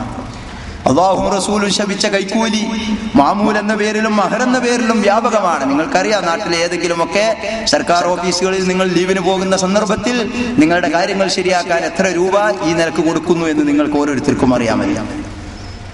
പണം സമ്പാദിക്കുന്നിടത്തും ചെലവഴിക്കുന്നിടത്തും കുടുംബത്തിനൊരു ബഡ്ജറ്റ് വേണമെന്നത് ഇത്തരം ക്ലാസുകളിലും ക്യാമ്പുകളിലും ഒക്കെ വിഷയമാക്കി വെക്കേണ്ടി വന്നത് എന്തുകൊണ്ടാണ്? ചെലവഴിക്കുന്നിടത്ത് യാതൊരു ലക്കും ലഗാനുമില്ലാത്തത് കൊണ്ട് സമ്പാദിക്കുന്നിടത്തും ഹക്കും ബാത്തിലും നോക്കാത്തൊരവസ്ഥ സമൂഹത്തിൽ വന്നുപോയി. സമ്പാദിക്കുന്നത് ഹലാലായിരിക്കണമെങ്കിൽ ചെലവഴിക്കുന്നിടത്ത് കണിശത പുലർത്തലാണ് അതിന്റെ യഥാർത്ഥ മാർഗം. കിട്ടാതെ ചെലവഴിക്കൂലല്ലോ. ചെലവഴിക്കൽ കൂടുമ്പോ എങ്ങനെയും ഉണ്ടാക്കാൻ തോന്നും. വിശുദ്ധ ഖുർആൻ കൃത്യമായി പഠിപ്പിച്ചു, വആതിദൽ ഖുർബ ഹഖഹു, ചെലവഴിക്കേണ്ടത് കുടുംബത്തിനാണ്. കുടുംബത്തിന് യഥാർത്ഥത്തിൽ കൊടുക്കണം. വൽ മിസ്കീൻ, അഗതികൾക്ക് കൊടുക്കണം. വലാ തുബദ്ദിർ തബ്ദീറ, വാരി വിതറാൻ പാടില്ല എന്നാണ്. ഇതൊരു പ്രയോഗമാണ് ഖുർആൻ നടത്തിയത്. വലാ തുബദ്ദിർ തബ്ദീറ, നീ വാരി വിതറരുത്. എന്താ കാരണം? ഇന്നൽ മുബദ്ദിരീന കാനൂ യഖ്വാന ശയാത്തീൻ, പിശാചിന്റെ സഹോദരങ്ങളാണ് വാരി വിതറുന്ന ആളുകൾ. എന്താ പിശാചിന്റെ പ്രത്യേകത? വകാന ശൈത്വാനു ലിറബ്ബിഹി കഫൂറ, റബ്ബിനോട് നന്ദി കെട്ടവനാണ് പിശാച്. അവന്റെ പ്രവർത്തനമാണ് റബ്ബ് തന്ന പണം വാരി വിതറുക എന്നുള്ളത്. അനാവശ്യമായി വാരി വിതറുകയാണ് നമ്മുടെ സമൂഹത്തിൽ, കല്യാണങ്ങൾക്കും മറ്റാഘോഷങ്ങൾക്കുമൊക്കെ. അള്ളാഹു വിരോധിച്ച ഈ വാരി വിതറൽ വ്യാപകമായി നമ്മളും അറിഞ്ഞോ അറിയാതെയോ പങ്കാളികളാകുന്നു എന്നതാണ് സങ്കടകരമായ കാര്യം. ഒരു മുസ്ലിമിന്റെ വീട്, ഒരു മുസ്ലിമിന്റെ കല്യാണം, അത് ഉമ്മത്തം വസത്തൻ എന്നുള്ള നിലക്ക് മധ്യമമായ നിലപാടിലുള്ളതായിരിക്കണം. ലക്ഷങ്ങൾ വിട്ട് കോടികളിലെത്തിയത് എങ്ങനെയാണ് നമ്മുടെ വീട് നിർമ്മാണം? പണിക്കാരുടെ കൂലി കൂടിയത് മാത്രം, സാധനത്തിന്റെ വില കൂടിയത് മാത്രമാണോ? ഒന്നോ രണ്ടോ അത്യാവശ്യ ഉപകരണങ്ങൾ കൂടി വീട്ടിലേക്ക് വാങ്ങിയതാണോ? അല്ലല്ലോ. ഇതൊരു പൊങ്ങച്ചമായ ഒരു ധൂർത്തായി ധാരാളിത്തമായി വാരി വിതറുന്ന ഒരു സമ്പ്രദായമായി വീടുണ്ടാക്കലിനെ നമ്മുടെ സമൂഹം കണ്ടിരിക്കുന്നു. നമുക്കാകട്ടെ ഉത്തമമായ ഒരു മാതൃകയുണ്ട്. ലഖദ് കാന ലക്കും ഫീ റസൂലില്ലാഹി ഉസ്വത്തുൻ ഹസന ലിമൻ കാന യർജുല്ലാഹ വൽ യൗമൽ ആഖിർ വദക്കറല്ലാഹ കതീറ. അല്ലാഹുവിനെ കൂടുതലായി ഓർമ്മിക്കുന്ന, പരലോകത്തെ പ്രതീക്ഷിക്കുന്ന നല്ല മനുഷ്യന്മാർക്ക് അല്ലാഹുവിന്റെ റസൂലിൽ ഉത്തമമായ മാതൃകയുണ്ട്. ആ റസൂലിന്റെ വീടിനെ പറ്റി വായിച്ചറിഞ്ഞവരാണ് ഞാനും നിങ്ങളുമൊക്കെ. അങ്ങനെ ആകണം എന്ന് ഞാൻ വാശി പിടിക്കുന്നില്ല. പക്ഷേ നമുക്ക് തന്നെ നാളെ കിടക്കാനുള്ള ഖബറിനെ അറിയുന്നവരല്ല നാം. എന്നിട്ടും പിശാചിന്റെ പ്രവർത്തനം നമ്മുടെ സമൂഹത്തിൽ നടക്കുന്നു. വലിയ വലിയ കൊട്ടാരങ്ങൾ, മണിമാളികൾ ഉണ്ടാക്കിയിട്ടും സ്വസ്ഥതയും സമാധാനവും നമ്മുടെ വീടുകളിൽ നിന്ന് നഷ്ടപ്പെടുന്നതിന്റെ കാരണം അല്ലാഹുവിന് തൃപ്തിയില്ലാത്ത വിധം അതിന്റെ നിർമ്മാണം നടത്തിയതാണോ എന്ന് കൂടി നാം ആലോചിക്കേണ്ടതുണ്ട്. തബദ്ദുർ എന്ന് പറയുന്നത് വാരി വിതറലാണ്. അത് കോടികളൊന്നും വേണ്ട. പണ്ഡിതന്മാരത് വിശദീകരിച്ചൊരു മുദ്ദ് മതി. ഭക്ഷണമാണെങ്കിൽ ഒരു മുദ്ദ്, പണമാണെങ്കിൽ 1 രൂപയോ 1 റിയാലോ മതി. അത് തബദ്ദുറാവും, വാരി വിതറലാണ്. അത് പാടില്ല എന്ന് ഇസ്രാഫും വിശദീകരിക്കപ്പെട്ടിട്ടുണ്ട്. യാ ബനി ആദം ഖുദൂ സീനതകും ഇൻദ കുല്ലി മസ്ജിദ്, ആദമിന്റെ മക്കളെ, നിങ്ങൾ നല്ല വസ്ത്രം അണിയണം ആരാധനാ സന്ദർഭങ്ങളിൽ. വകുലൂ വശ്റബൂ, നിങ്ങൾ തിന്നുകയും കുടിക്കുകയും വേണം. വലാ തുസ്രിഫൂ, അമിതമാകരുത്. ഇന്നഹു ലാ യുഹിബ്ബുൽ മുസ്രിഫീൻ, അല്ലാഹു ഇഷ്ടപ്പെടൂല അമിതമാക്കുന്നവരെ. ഭക്ഷണവും പാനീയവും വസ്ത്രവും ഒക്കെ അനുവദനീയമാണെന്ന് മാത്രമല്ല, അത് അത്യാവശ്യമാണ്, നമുക്കൊക്കെ അറിയാം. പക്ഷെ ആ രംഗത്ത് അമിതവ്യയം പാടില്ലെന്ന് വിശുദ്ധ ഖുർആനിലൂടെ അല്ലാഹു പഠിപ്പിച്ച മുസ്ലിം സമൂഹത്തിന്റെ കുടുംബങ്ങളിൽ ഈ രംഗത്ത് നടക്കുന്ന ധൂർത്തും ധാരാളിത്തവും കാണാതെ പോയിക്കൂടാ. ഇന്നത്തെ സമൂഹം, ഒരു മുസ്ലിമിന്റെ ഭക്ഷണം മിതമാണോ നമ്മൾ ആലോചിക്കേണ്ടതാണ്. പ്രത്യേകിച്ച് കല്യാണത്തിനും സൽക്കാരത്തിനുമൊക്കെ. ഏറ്റവും വലിയ കല്യാണം, അല്ലെങ്കിൽ ഏറ്റവും നല്ല കല്യാണം, ഏറ്റവും പ്രചാരമുള്ള കല്യാണം എന്ന് പറയുന്നത് എന്താ? എല്ലാ മൃഗങ്ങളുടെയും മാംസം വേണം, എല്ലാ മൃഗങ്ങളുടെയും. പലതും നിയമം വിരോധിക്കണോണ്ടാണ് നമ്മുടെ കല്യാണ വീടുകളിൽ എത്താത്തത്. അല്ലെങ്കിൽ സിംഹത്തിൻ്റെയും പുലിൻ്റെതും ഒക്കെ എത്തും. നിയമപരമായി പറ്റൂല എന്നുള്ളത് കൊണ്ടാണ്. എല്ലാ പക്ഷികളുടേത്, എല്ലാത്തരം പഴവർഗ്ഗം, മാർക്കറ്റിൽ കിട്ടാനുള്ള എല്ലാത്തരം പഴവർഗ്ഗങ്ങളും, എല്ലാത്തരം പലഹാരങ്ങളും, ഇതൊക്കെ ഖുർആൻ പറഞ്ഞ എവിടെയാണ്? സ്വർഗത്തിലാണ്. നമ്മളത് ഇവിടെ ഉണ്ടാക്കുന്നത്. ഖുർആൻ ഇതൊക്കെ പ്രയോഗിച്ചിട്ടുണ്ട്. നിങ്ങൾ ഇഷ്ടപ്പെടുന്ന പക്ഷിയുടെ മാംസം, നിങ്ങൾ ഇഷ്ടപ്പെടുന്ന പാനീയം, നിങ്ങൾ ഇഷ്ടപ്പെടുന്ന പഴവർഗ്ഗങ്ങൾ, ഇതൊക്കെ സ്വർഗത്തിലാണ്. പാനീയങ്ങൾ തന്നെ ചുരുങ്ങിയത് ഒരു 1/2 ഡസൻ തരത്തിലുള്ള പാനീയങ്ങളെങ്കിലും ഉണ്ടാക്കിയെങ്കിലേ നമുക്ക് അതൊരു ഗംഭീരമാവുകയുള്ളൂ എന്നിടത്താണ് ഇപ്പൊ നമ്മൾ നിൽക്കുന്നത്. പിന്നെ ഭക്ഷണ പദാർത്ഥങ്ങളോ, നമ്മൾ സാധാരണ രാവിലെ, ഉച്ച, വൈകുന്നേരം, രാത്രി എന്നൊക്കെ പറഞ്ഞ് ഓരോ വീട്ടിൽ ഓരോ നേരത്തുണ്ടാക്കുന്ന ഭക്ഷണങ്ങളില്ലേ, അതെല്ലാം കൂടി ഒരു നേരത്ത് കിട്ടണമെങ്കിൽ കല്യാണത്തിന് പോയാൽ മതി. ഈ ഒരവസ്ഥയിലേക്ക് നമ്മൾ മാറി. ഇത് ദൂരത്തല്ലെങ്കിൽ പിന്നെ എന്താണ് ഇസ്രാഫ്? അവിടെയൊക്കെ ഒരു മുസ്ലിം എന്നുള്ള നിലക്ക് നബി തിരുമേനി സല്ലല്ലാഹു അലൈഹി വസല്ലമയുടെയും അള്ളാഹുവിന്റെയും നിയമനിർദ്ദേശങ്ങൾ പാലിക്കാനുള്ള ആ വെമ്പൽ കാണിക്കാൻ നമ്മൾ സാധിക്കുന്നില്ലെങ്കിൽ, നേരത്തെ CP-യോട് വിശദീകരിച്ച് തൗഹീദ് ഉൾക്കൊണ്ടു എന്ന് പറഞ്ഞതിൽ എന്താർത്ഥമാണ്? നബി തിരുമേനി സല്ലല്ലാഹു അലൈഹി വസല്ലം കുൽ വൽബസ് വതസദ്ദഖ് ബിഗൈരി സർഫിൻ വലാ മഖീല, നീ തിന്നോ, കുടിച്ചോ, അതുപോലെ ഡ്രസ്സ് ധരിച്ചോ, ധർമ്മം ചെയ്തോ, പക്ഷെ പൊങ്ങച്ചത്തിനും ദൂർത്തിനുമാകരുത് എന്നതാണ്.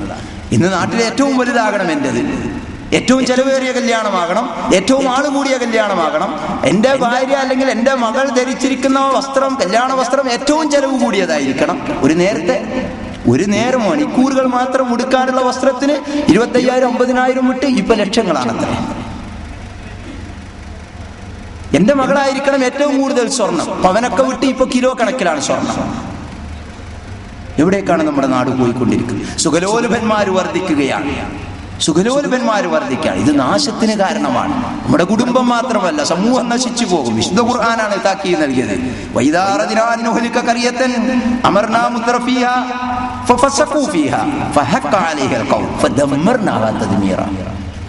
എന്തൊരു വാക്കാണല്ലോ പറഞ്ഞത്.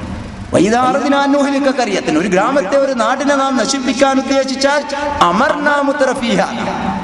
ചില തഫ്സീറുകളിൽ അമർനാക്കുള്ള അർത്ഥം അക്തർനാ മുത്രഫീഹ, സുഖലോലുഭന്മാര് വർദ്ധിക്കും ആ സമൂഹത്തിൽ എന്നാണ്. എന്നിട്ട് അവരിൽ തോന്നിവാസങ്ങൾ കാണിക്കും. അപ്പൊ അവരുടെ മേൽ ശിക്ഷയുടെ വാക്ക് സ്ഥിരപ്പെടും. നാം അവരെ മറിച്ചു കളയുന്നു, തകർത്ത് കളയും. ഇത് വിശുദ്ധ ഖുർആനിലെ താക്കീതാണ്. കല്യാണ വീടുകളിൽ നേരത്തെ ഇവിടെ ഇസ്മായിൽ നമ്മളെ സൂചിപ്പിച്ചു, സാമ്പത്തിക അച്ചടക്കം മാത്രമാണോ ഒന്ന് കല്യാണ വീടുകളിൽ ഇല്ലാതെ പോയത്? സാംസ്കാരികമായി അങ്ങേയറ്റം അതപ്പതിച്ചൊരവസ്ഥ നമ്മുടെയൊക്കെ വീടുകളിൽ കണ്ടുവരിക. അതൊരു ഭയാനകമായ അവസ്ഥയാണ്. എന്താണ് പുതിയാപ്ല വരവ്?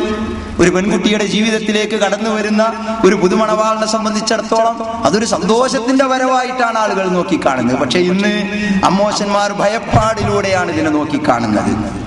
വളരെ ഭയപ്പാടിലൂടെയാണ് പ്രതീക്ഷിക്കുന്നത്. മുന്തിയ തരം വാഹനങ്ങൾ ഉണ്ടെങ്കിലും ഗൂഡ്സ് ഓട്ടോയിലാണ് ഇപ്പൊ പുതിയാപ്ല വന്നിറങ്ങുന്നത്. നിങ്ങൾ വിശ്വസിക്കില്ലേ എന്നറിയില്ല. JCB ഇല്ലേ, JCBയുടെ കയ്യിൽ പുതിയാപ്പിളിനെ കൊണ്ട് ഞാൻ എൻ്റെ കണ്ണുകൊണ്ട് കണ്ടതാണ്.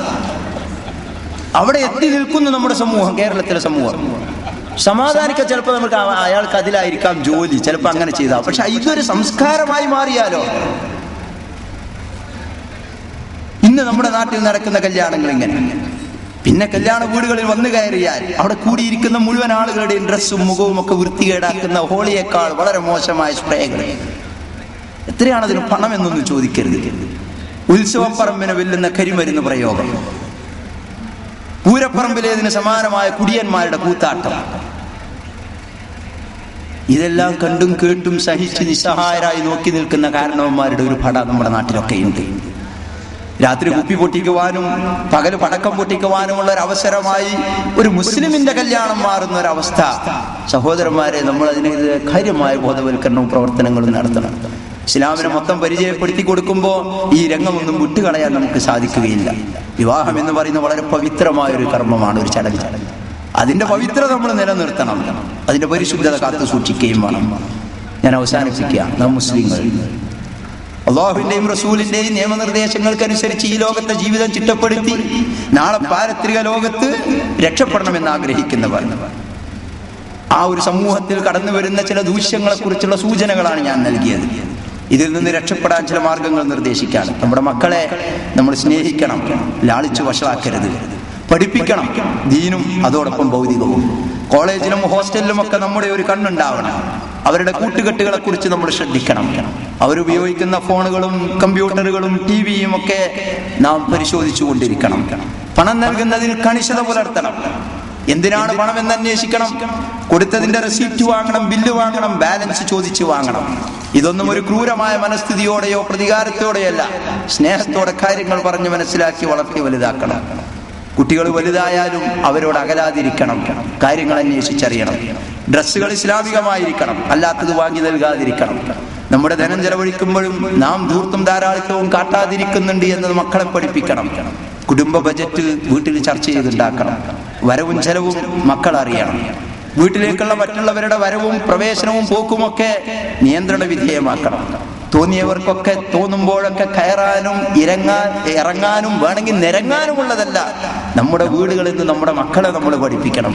സ്വന്തം വീട്ടിൽ തന്നെ കിടപ്പറകളിലേക്ക് കടക്കുമ്പോൾ മക്കൾക്ക് നിയന്ത്രണം ഏർപ്പെടുത്തിയ മതമാണ് നമ്മുടെ. 3 സന്ദർഭങ്ങളിൽ ഉപ്പയുടെയോ ജ്യേഷ്ഠാഞ്ചന്മാരുടെയൊക്കെ ഭാര്യ ഭർത്താക്കന്മാർ കിടക്കുന്ന റൂമിലേക്ക് കടക്കണമെങ്കിൽ മക്കളെ സമ്മതം ചോദിക്കണം എന്ന് വിശുദ്ധ ഖുർആൻ പഠിപ്പിച്ചിട്ടുണ്ട് എന്ന് നമ്മുടെ മക്കളെ പഠിപ്പിക്കണം. പിന്നെ എങ്ങനെയാണ് അന്യ ആളുകളുടെ വീട്ടുകളിലേക്ക് തോന്നിയതുപോലെ കയറലും പോകലും ഒക്കെ? ഞാൻ അവസാനിപ്പിക്കാം. എന്തായാലും നമ്മുടെ മക്കളെ ഒറ്റക്കാക്കിയിട്ട് വീട്ടിൽ നിന്ന് പോകുന്ന സമ്പ്രദായം അവസാനിപ്പിക്കേണ്ട കാലം കഴിഞ്ഞു. കല്യാണത്തിനാകട്ടെ, ആശുപത്രിയിൽ പോകാനാവട്ടെ, സൽക്കാരത്തിന് പോകാനാവട്ടെ, മുതിർന്ന മക്കളെ വീട്ടിലാക്കിയിട്ട്, ആണാകട്ടെ പെണ്ണാകട്ടെ, ഒറ്റക്കാക്കിയിട്ട് അവർക്ക് പഠിക്കാനുണ്ടെന്ന് അവർ പറയും. പനിയാണ്, തലവേദനയാണെന്ന് പറയും. നീ ഇവിടെ നിന്നോ എന്ന് പറഞ്ഞ് പോകണ്ട. ഒരുപാട് ദുരന്തങ്ങൾ, പ്രശ്നങ്ങൾ ഇത്തരം കാരണങ്ങൾ കൊണ്ടുണ്ട്. അതുകൊണ്ട് അവരെയും കൂട്ടിക്കൊണ്ടുപോവുക, അല്ലെങ്കിൽ നമ്മൾ തന്നെ അവരുടെ കൂടെ വീട്ടിൽ നിൽക്കുക. ഒരു സൽക്കാരം മാറ്റിവെച്ചാലും ഒരു ജീവിതം തകരാതിരിക്കാൻ ചിലപ്പോൾ അത് കാരണമാകും. ബ്രോക്കൺ ഫാമിലികളിലാണ് ഇത്തരം പ്രശ്നങ്ങൾ ധാരാളം കണ്ടുവരും. നമ്മൾ കുട്ടികളെ കുറിച്ച് ചർച്ച നടത്തുമ്പോൾ, പ്രശ്നങ്ങൾ പറയുമ്പോൾ മഹാഭൂരിഭാഗവും ഭാര്യയും ഭർത്താവും അകന്നു കഴിയുന്നതോ, 2ാം വിവാഹം കഴിച്ച് ആദ്യത്തേതിന് ഒഴിവാക്കിയതോ, തെറ്റിപ്പിരിഞ്ഞു നിൽക്കുന്നതോ ഒക്കെ ആയ വീടുകളിലെ മക്കളാണ് നേരത്തെ പറഞ്ഞ ദുരന്തങ്ങളിലെ മുഖ്യ കഥാപാത്രങ്ങൾ. അതുകൊണ്ട് സ്നേഹപൂർവ്വം ഉപദേശിക്കാനുള്ളത്, അള്ളാഹു നമുക്ക് വിധിച്ചിരിക്കുന്ന ഭാര്യയോടൊപ്പം, ഭർത്താവിനോടൊപ്പം, നമ്മുടെ മക്കളോടൊപ്പം എന്തെല്ലാം കുറ്റങ്ങളും കുറവുകളും പോരായ്മകളും ഉണ്ടെങ്കിലും ഒന്നിച്ച് ജീവിക്കുക, ഉള്ളതുകൊണ്ട് തൃപ്തിപ്പെടുക. എങ്കിൽ അള്ളാഹു അതിൽ ഐശ്വര്യവും ബർക്കത്തും നൽകും. തൃപ്തിയില്ലാതെ മറ്റൊന്ന് തേടിപ്പോകുമ്പോൾ ദുരന്തങ്ങൾ നമ്മെ വേട്ടയാടും. പഠിച്ച തമ്പുരാൻ നമ്മെ കാത്തുരക്ഷിക്കുമാറാവട്ടെ. എന്തെല്ലാം നമ്മൾ ചെയ്താലും പ്രാർത്ഥന നമ്മൾ ഉപേക്ഷിക്കില്ല. വിശുദ്ധ ഖുർആൻ ആ പ്രാർത്ഥന നമുക്ക് പഠിപ്പിച്ചു. റബ്ബനാ ഹബ് ലനാ മിൻ അസ്വാജിനാ വദുർരിയാതിനാ ഖുർറത അയുനിൻ വജഅൽനാ ലിൽ മുത്തഖീന ഇമാമ. റബ്ബേ, ഞങ്ങളുടെ ഇണകളിൽ നിന്ന്, ഞങ്ങളുടെ സന്താനങ്ങളിൽ നിന്ന് നീ ഞങ്ങൾക്ക് കൺകുളിർമ പ്രദാനം ചെയ്തു തരണമേ. ഞങ്ങളെ നീ മുത്തഖികളുടെ നേതാക്കളാക്കി മാറ്റണമേ എന്നുള്ള പ്രാർത്ഥന. അത് സ്വയം നമ്മൾ നന്നാകുവാനും അതോടൊപ്പം നമ്മുടെ കുടുംബത്തെ നന്നാക്കുവാനുമുള്ള പ്രാർത്ഥനാ മന്ത്രമാണ്. അത് തൗഫീഖ് അള്ളാഹുവിൻ്റെ അടുക്കൽ നിന്ന് ലഭിക്കുക തന്നെ വേണം. ആ നിലക്ക് കുടുംബം സുഖകരവും തൃപ്തികരവുമായ നിലക്ക് ജീവിതം മുന്നോട്ട് കൊണ്ടുപോകാൻ സാധിക്കുന്ന തൗഫീഖ്, സഹായം അള്ളാഹുവിൽ നിന്ന് നമുക്കൊക്കെ ലഭിക്കുമാറാവട്ടെ. മനുഷ്യർ എന്നുള്ള നിലക്ക് നാം ഇന്ന് ഒട്ടേറെ കഴിവുകളും നേട്ടങ്ങളുമൊക്കെ കൈവരിച്ചിട്ടുള്ള അവസ്ഥയിലാണ്. പക്ഷെ നമ്മുടെ ജനനം വളരെ നിസ്സഹായമായ ഒരവസ്ഥയിലായിരുന്നു. ഒന്നിനും കഴിയാത്തൊരവസ്ഥ. പിന്നീട് നമ്മുടെ മാതാവ്, പിതാവ്, കുടുംബം, അയൽവാസികൾ, നാട്ടുകാർ, ഇവരുടെയൊക്കെ സഹായത്തോടെയും പിന്തുണയോടെയും നാം വളർന്നു വലുതായി. അറിവുകൾ നാം എമ്പാടും നേടി. ബിരുദവും ബിരുദാനന്തര ബിരുദവും ആണും പെണ്ണും എന്ന വ്യത്യാസമില്ലാതെ ധാരാളം നാം കരസ്ഥമാക്കിയിട്ടുണ്ട്. സമ്പത്ത് നാം ധാരാളം നേടിയെടുത്തിട്ടുണ്ട്. കോടികളാണ് ഇപ്പോൾ ആളുകളുടെ ആസ്തികൾ. 10 തലമുറക്കുള്ളതുണ്ടായിട്ടും ആളുകൾ നിർത്തുന്നൊന്നുമില്ല. ശാസ്ത്ര സാങ്കേതിക രംഗത്തെ പുരോഗതി ഒന്നിനും കഴിയാതെ പിറന്നു വീണ മനുഷ്യന് ചിന്തിക്കാൻ പോലും പറ്റാത്തടത്ത് എത്തിയിട്ടുണ്ട്. മനുഷ്യൻ ജീവിച്ചുകൊണ്ടിരിക്കുന്ന ഭൂമിയെ തുരന്ന് താഴോട്ട് പോയി ഭൂമിക്കടിയിൽ ഗവേഷണവും പഠനവും നടത്തുന്ന മനുഷ്യൻ മുകളിലോട്ട് നോക്കി ആകാശം കണ്ട് അന്തം വിട്ട് നിൽക്കുന്നതിന് പകരം അവിടെ കയറി ചെല്ലാൻ പറ്റിയ വാഹനങ്ങൾ ഉണ്ടാക്കി കയറിപ്പോയി അവിടെ ഗവേഷണവും പഠനവും നടത്തുക. ആഴക്കടലിന്റെ തീരത്ത് നിന്ന് അങ്ങോട്ട് നോക്കിയിട്ട് അതിനെക്കുറിച്ച് ആലോചനയിൽ മുഴുകുന്നതിന് പകരം വെള്ളത്തിനടിയിലേക്ക് പോകാവുന്ന വാഹനം ഉണ്ടാക്കി അതിനകത്ത് പോയി പഠനവും ഗവേഷണവും നടത്തുക. ആർക്കും വേണ്ടെന്ന് നാം കരുതി നിൽക്കുന്ന മഞ്ഞ് മലകളിൽ പോലും വളരെ പ്രയാസപ്പെട്ട് വാഹനങ്ങളും സംവിധാനങ്ങളും ഉണ്ടാക്കി മനുഷ്യൻ മല കയറിപ്പോയി പഠനവും ഗവേഷണവും നടത്തുക. ആർട്ടിക്കിലും അന്റാർട്ടിക്കിലും എന്താണുള്ളത്? പക്ഷെ അവിടെയും നമുക്കറിയാം പഠനവും ഗവേഷണവും ആളുകളുടെ സഞ്ചാരവും കാര്യങ്ങളും ഒക്കെയാണ്. ആരാണ് ഈ മനുഷ്യൻ? വസ്ത്രത്തിനകത്തുള്ള ഈ ശരീരത്തിനകത്തുള്ള നമ്മുടെ മനസ്സുകൊണ്ട് നമ്മുടെ കഴിവും ബുദ്ധിയും ഒക്കെ ഉപയോഗിച്ച് നാം ഈ രൂപത്തിലൊക്കെ കാര്യങ്ങൾ നേടിയെടുക്കുമ്പോഴും പ്രസക്തമായൊരു ചോദ്യം ബാക്കി നിൽക്കുന്നുണ്ട്. ഇതിനെല്ലാം ഈ മനുഷ്യനെ പ്രാപ്തമാക്കിയ, ഈ മനുഷ്യൻ ഈ അനുഗ്രഹങ്ങളൊക്കെ ചൊരിഞ്ഞു കൊടുത്ത സൃഷ്ടാവിനോടുള്ള നന്ദിയും കൂറും ഇതിനനുസരിച്ച് വർദ്ധിക്കുന്നുണ്ടോ എന്നുള്ളതാണ്. വിശുദ്ധ ഖുർആനിലൊരു വചനം, ഇന്നൽ ഇൻസാന ലിറബ്ബിഹി ലകനൂദ്, തീർച്ചയായും മനുഷ്യൻ അവന്റെ രക്ഷിതാവിനോട് നന്ദി കെട്ടവനാണ് എന്നാണ്. ഇതൊരു വെറും വാക്കല്ല.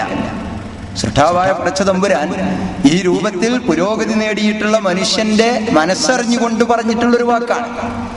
മനുഷ്യൻ നന്ദി കെട്ടവനാണ് എന്നാണ്.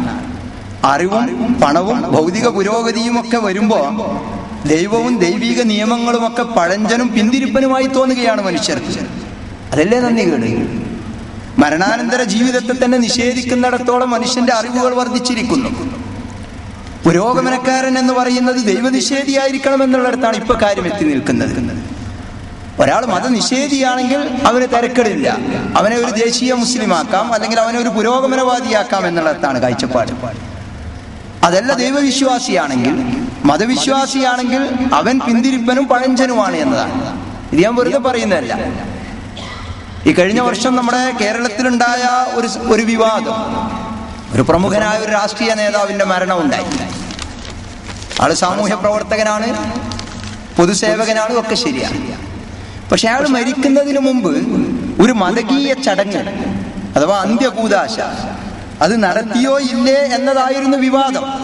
ആണെങ്കിൽ സഹിക്കാമായിരുന്നു. പക്ഷെ അവിടെ എല്ലാ വിവാദം നിന്നത്, ധന്യമായ ജീവിതം നയിച്ച ഒരാൾ ഒരു മതചടങ്ങ് അല്ലെങ്കിൽ ഒരു മതാചാരം സ്വീകരിച്ചു എന്ന് പറഞ്ഞത് അയാളെ അപമാനിക്കലാണെന്നും അവഹേളിക്കലാണെന്നും, അതുകൊണ്ട് അത് പറഞ്ഞവർ എത്ര വലിയവരായാലും അവർ മാപ്പ് പറയണമെന്നുമുള്ള വാദം. ഇതൊരത്ഭുതമല്ലേ? ധന്യമായ ജീവിതം നയിച്ച ഒരാൾ ബോധാവസ്ഥയിലോ അബോധാവസ്ഥയിലോ ഒരു മതചടങ്ങ് സ്വീകരിച്ചു എന്ന് പറയുന്നത് അയാൾ അപമാനിക്കലാണത്രേ. അതുകൊണ്ട് അത് പറഞ്ഞ ആളുകൾ മാപ്പ് ചോദിക്കണം. മരിച്ചുപോയ ഒരാൾ മദ്യപാനിയായിരുന്നു, വ്യഭിചാരിയായിരുന്നു, കള്ളനായിരുന്നു, കൊള്ളരുതാത്തവനായിരുന്നു എന്നൊക്കെ പറയലാണ് യഥാർത്ഥത്തിൽ അപമാനിക്കലും അവഹേളിക്കലും. പക്ഷെ ഒരു മതാചാരം, ഒരു മതചടങ്ങ്, ഒരു മതവിശ്വാസം സ്വീകരിക്കൽ, ഇതൊക്കെ അപമാനത്തിന്റെയും അവഹേളനത്തിന്റെയും മാനദണ്ഡമായത് എങ്ങനെയാണ് നമ്മുടെ സമൂഹത്തിൽ? ഇവിടെ നാം ആലോചിക്കേണ്ട രണ്ട് കാര്യങ്ങൾ. ഒന്ന്, എന്താണ് ഈ മതം എന്ന് പറയുന്നത്? രണ്ടാമത്തേത്, അങ്ങനെ ഒരു മതം ഉണ്ടെങ്കിൽ അത് ഇന്നും വേണ്ടതുണ്ടോ എന്നതാണ്. ഇതാണ് നേരത്തെ ഞാൻ പറഞ്ഞ ചർച്ചയുടെ കാതൽ. ദൈവിക നിയമങ്ങളും നിർദ്ദേശങ്ങളുമാണ് യഥാർത്ഥ മതം എന്ന് നമുക്കറിയാം. അത് വ്യക്തിക്കും കുടുംബത്തിനും സമൂഹത്തിനും ഗുണപ്രദവുമാണ്. അത് ഈ ലോകത്ത് മാത്രമല്ല, പരലോകത്തും രക്ഷക്കുള്ള മാർഗമാണ്. എന്നാൽ ഈ മതത്തിന് പകരം വെക്കാനുള്ളത് മനുഷ്യനിർമ്മിതമായ ചില ആശയങ്ങളുണ്ട്, ചില പ്രത്യയശാസ്ത്രങ്ങൾ. അത് താൽക്കാലിക ലക്ഷ്യങ്ങളുള്ളതാണ്. പലപ്പോഴും അതിന് പ്രാദേശിക ലക്ഷ്യങ്ങൾ മാത്രമാണല്ലോ. പരലോകത്തെക്കുറിച്ച് അവർക്ക് ആലോചിക്കാനോ ചിന്തിക്കാനോ പോലും പറ്റുന്നില്ല. അതുകൊണ്ട് അവർ ഉടനെ നിഷേധിക്കുകയാണ്.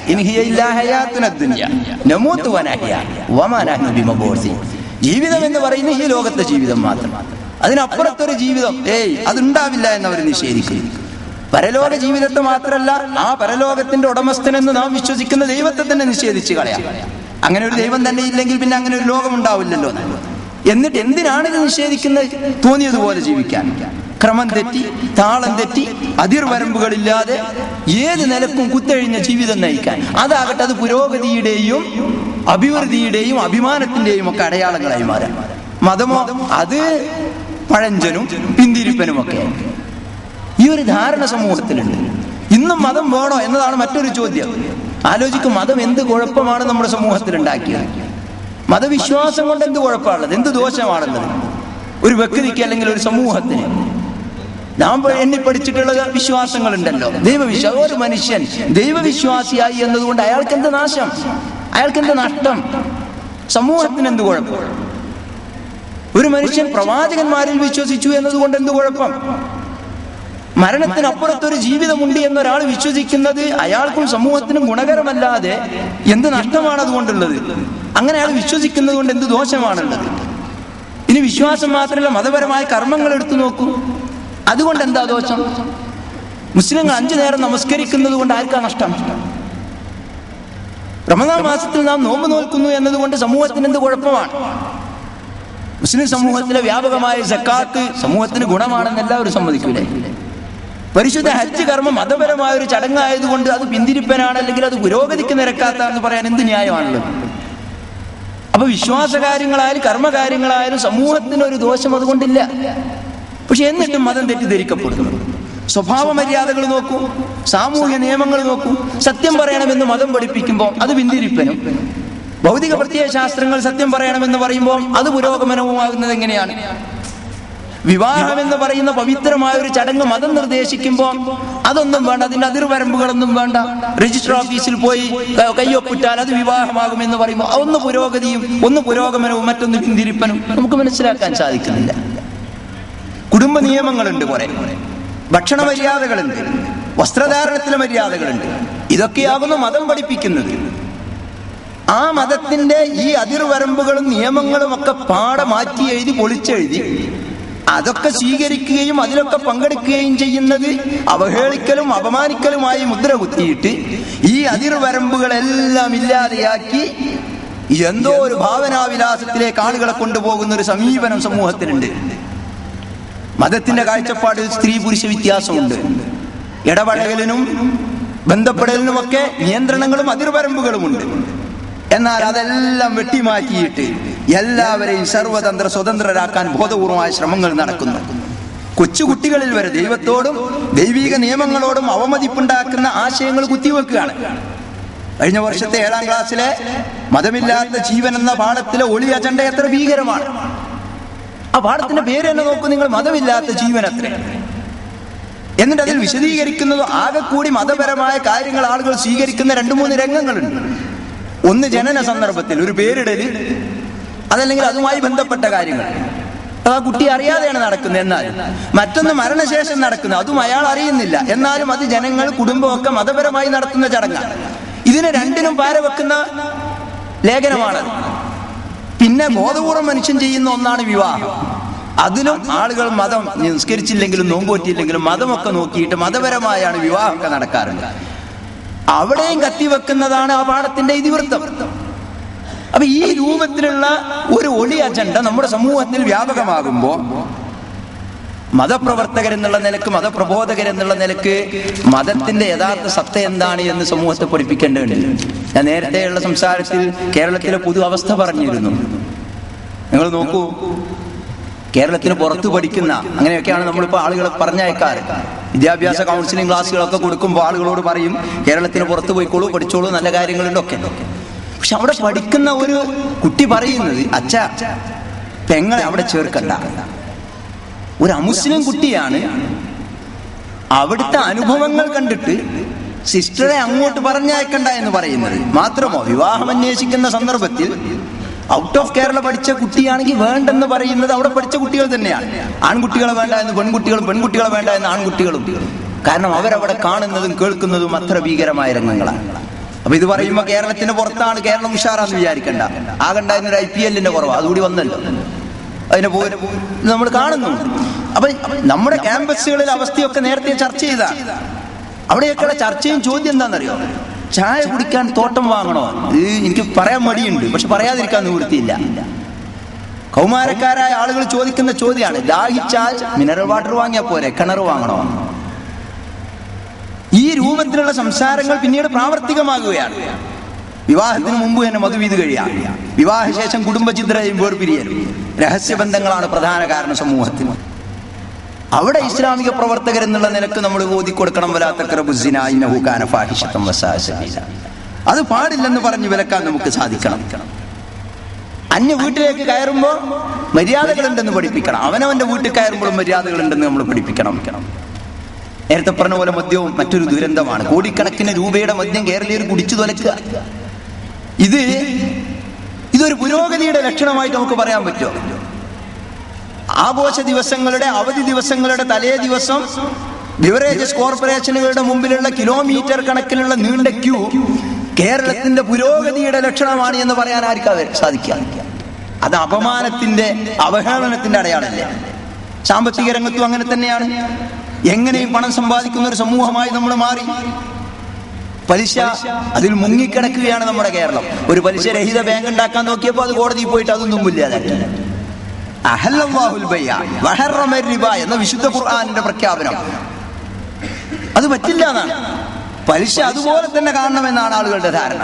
അളവിലും തൂക്കത്തിലും കൃത്രിമം കാണിക്കുന്നതും, കൈക്കൂലി വാങ്ങുന്നതും, സ്ത്രീധനം വാങ്ങുന്നതും, കളവ് നടത്തുന്നതും, കട്ടവന്റെ കൈമുറിക്കണമെന്ന നിയമം, ഇതൊക്കെ മതത്തിന്റെ അധ്യാപനങ്ങളാണ്.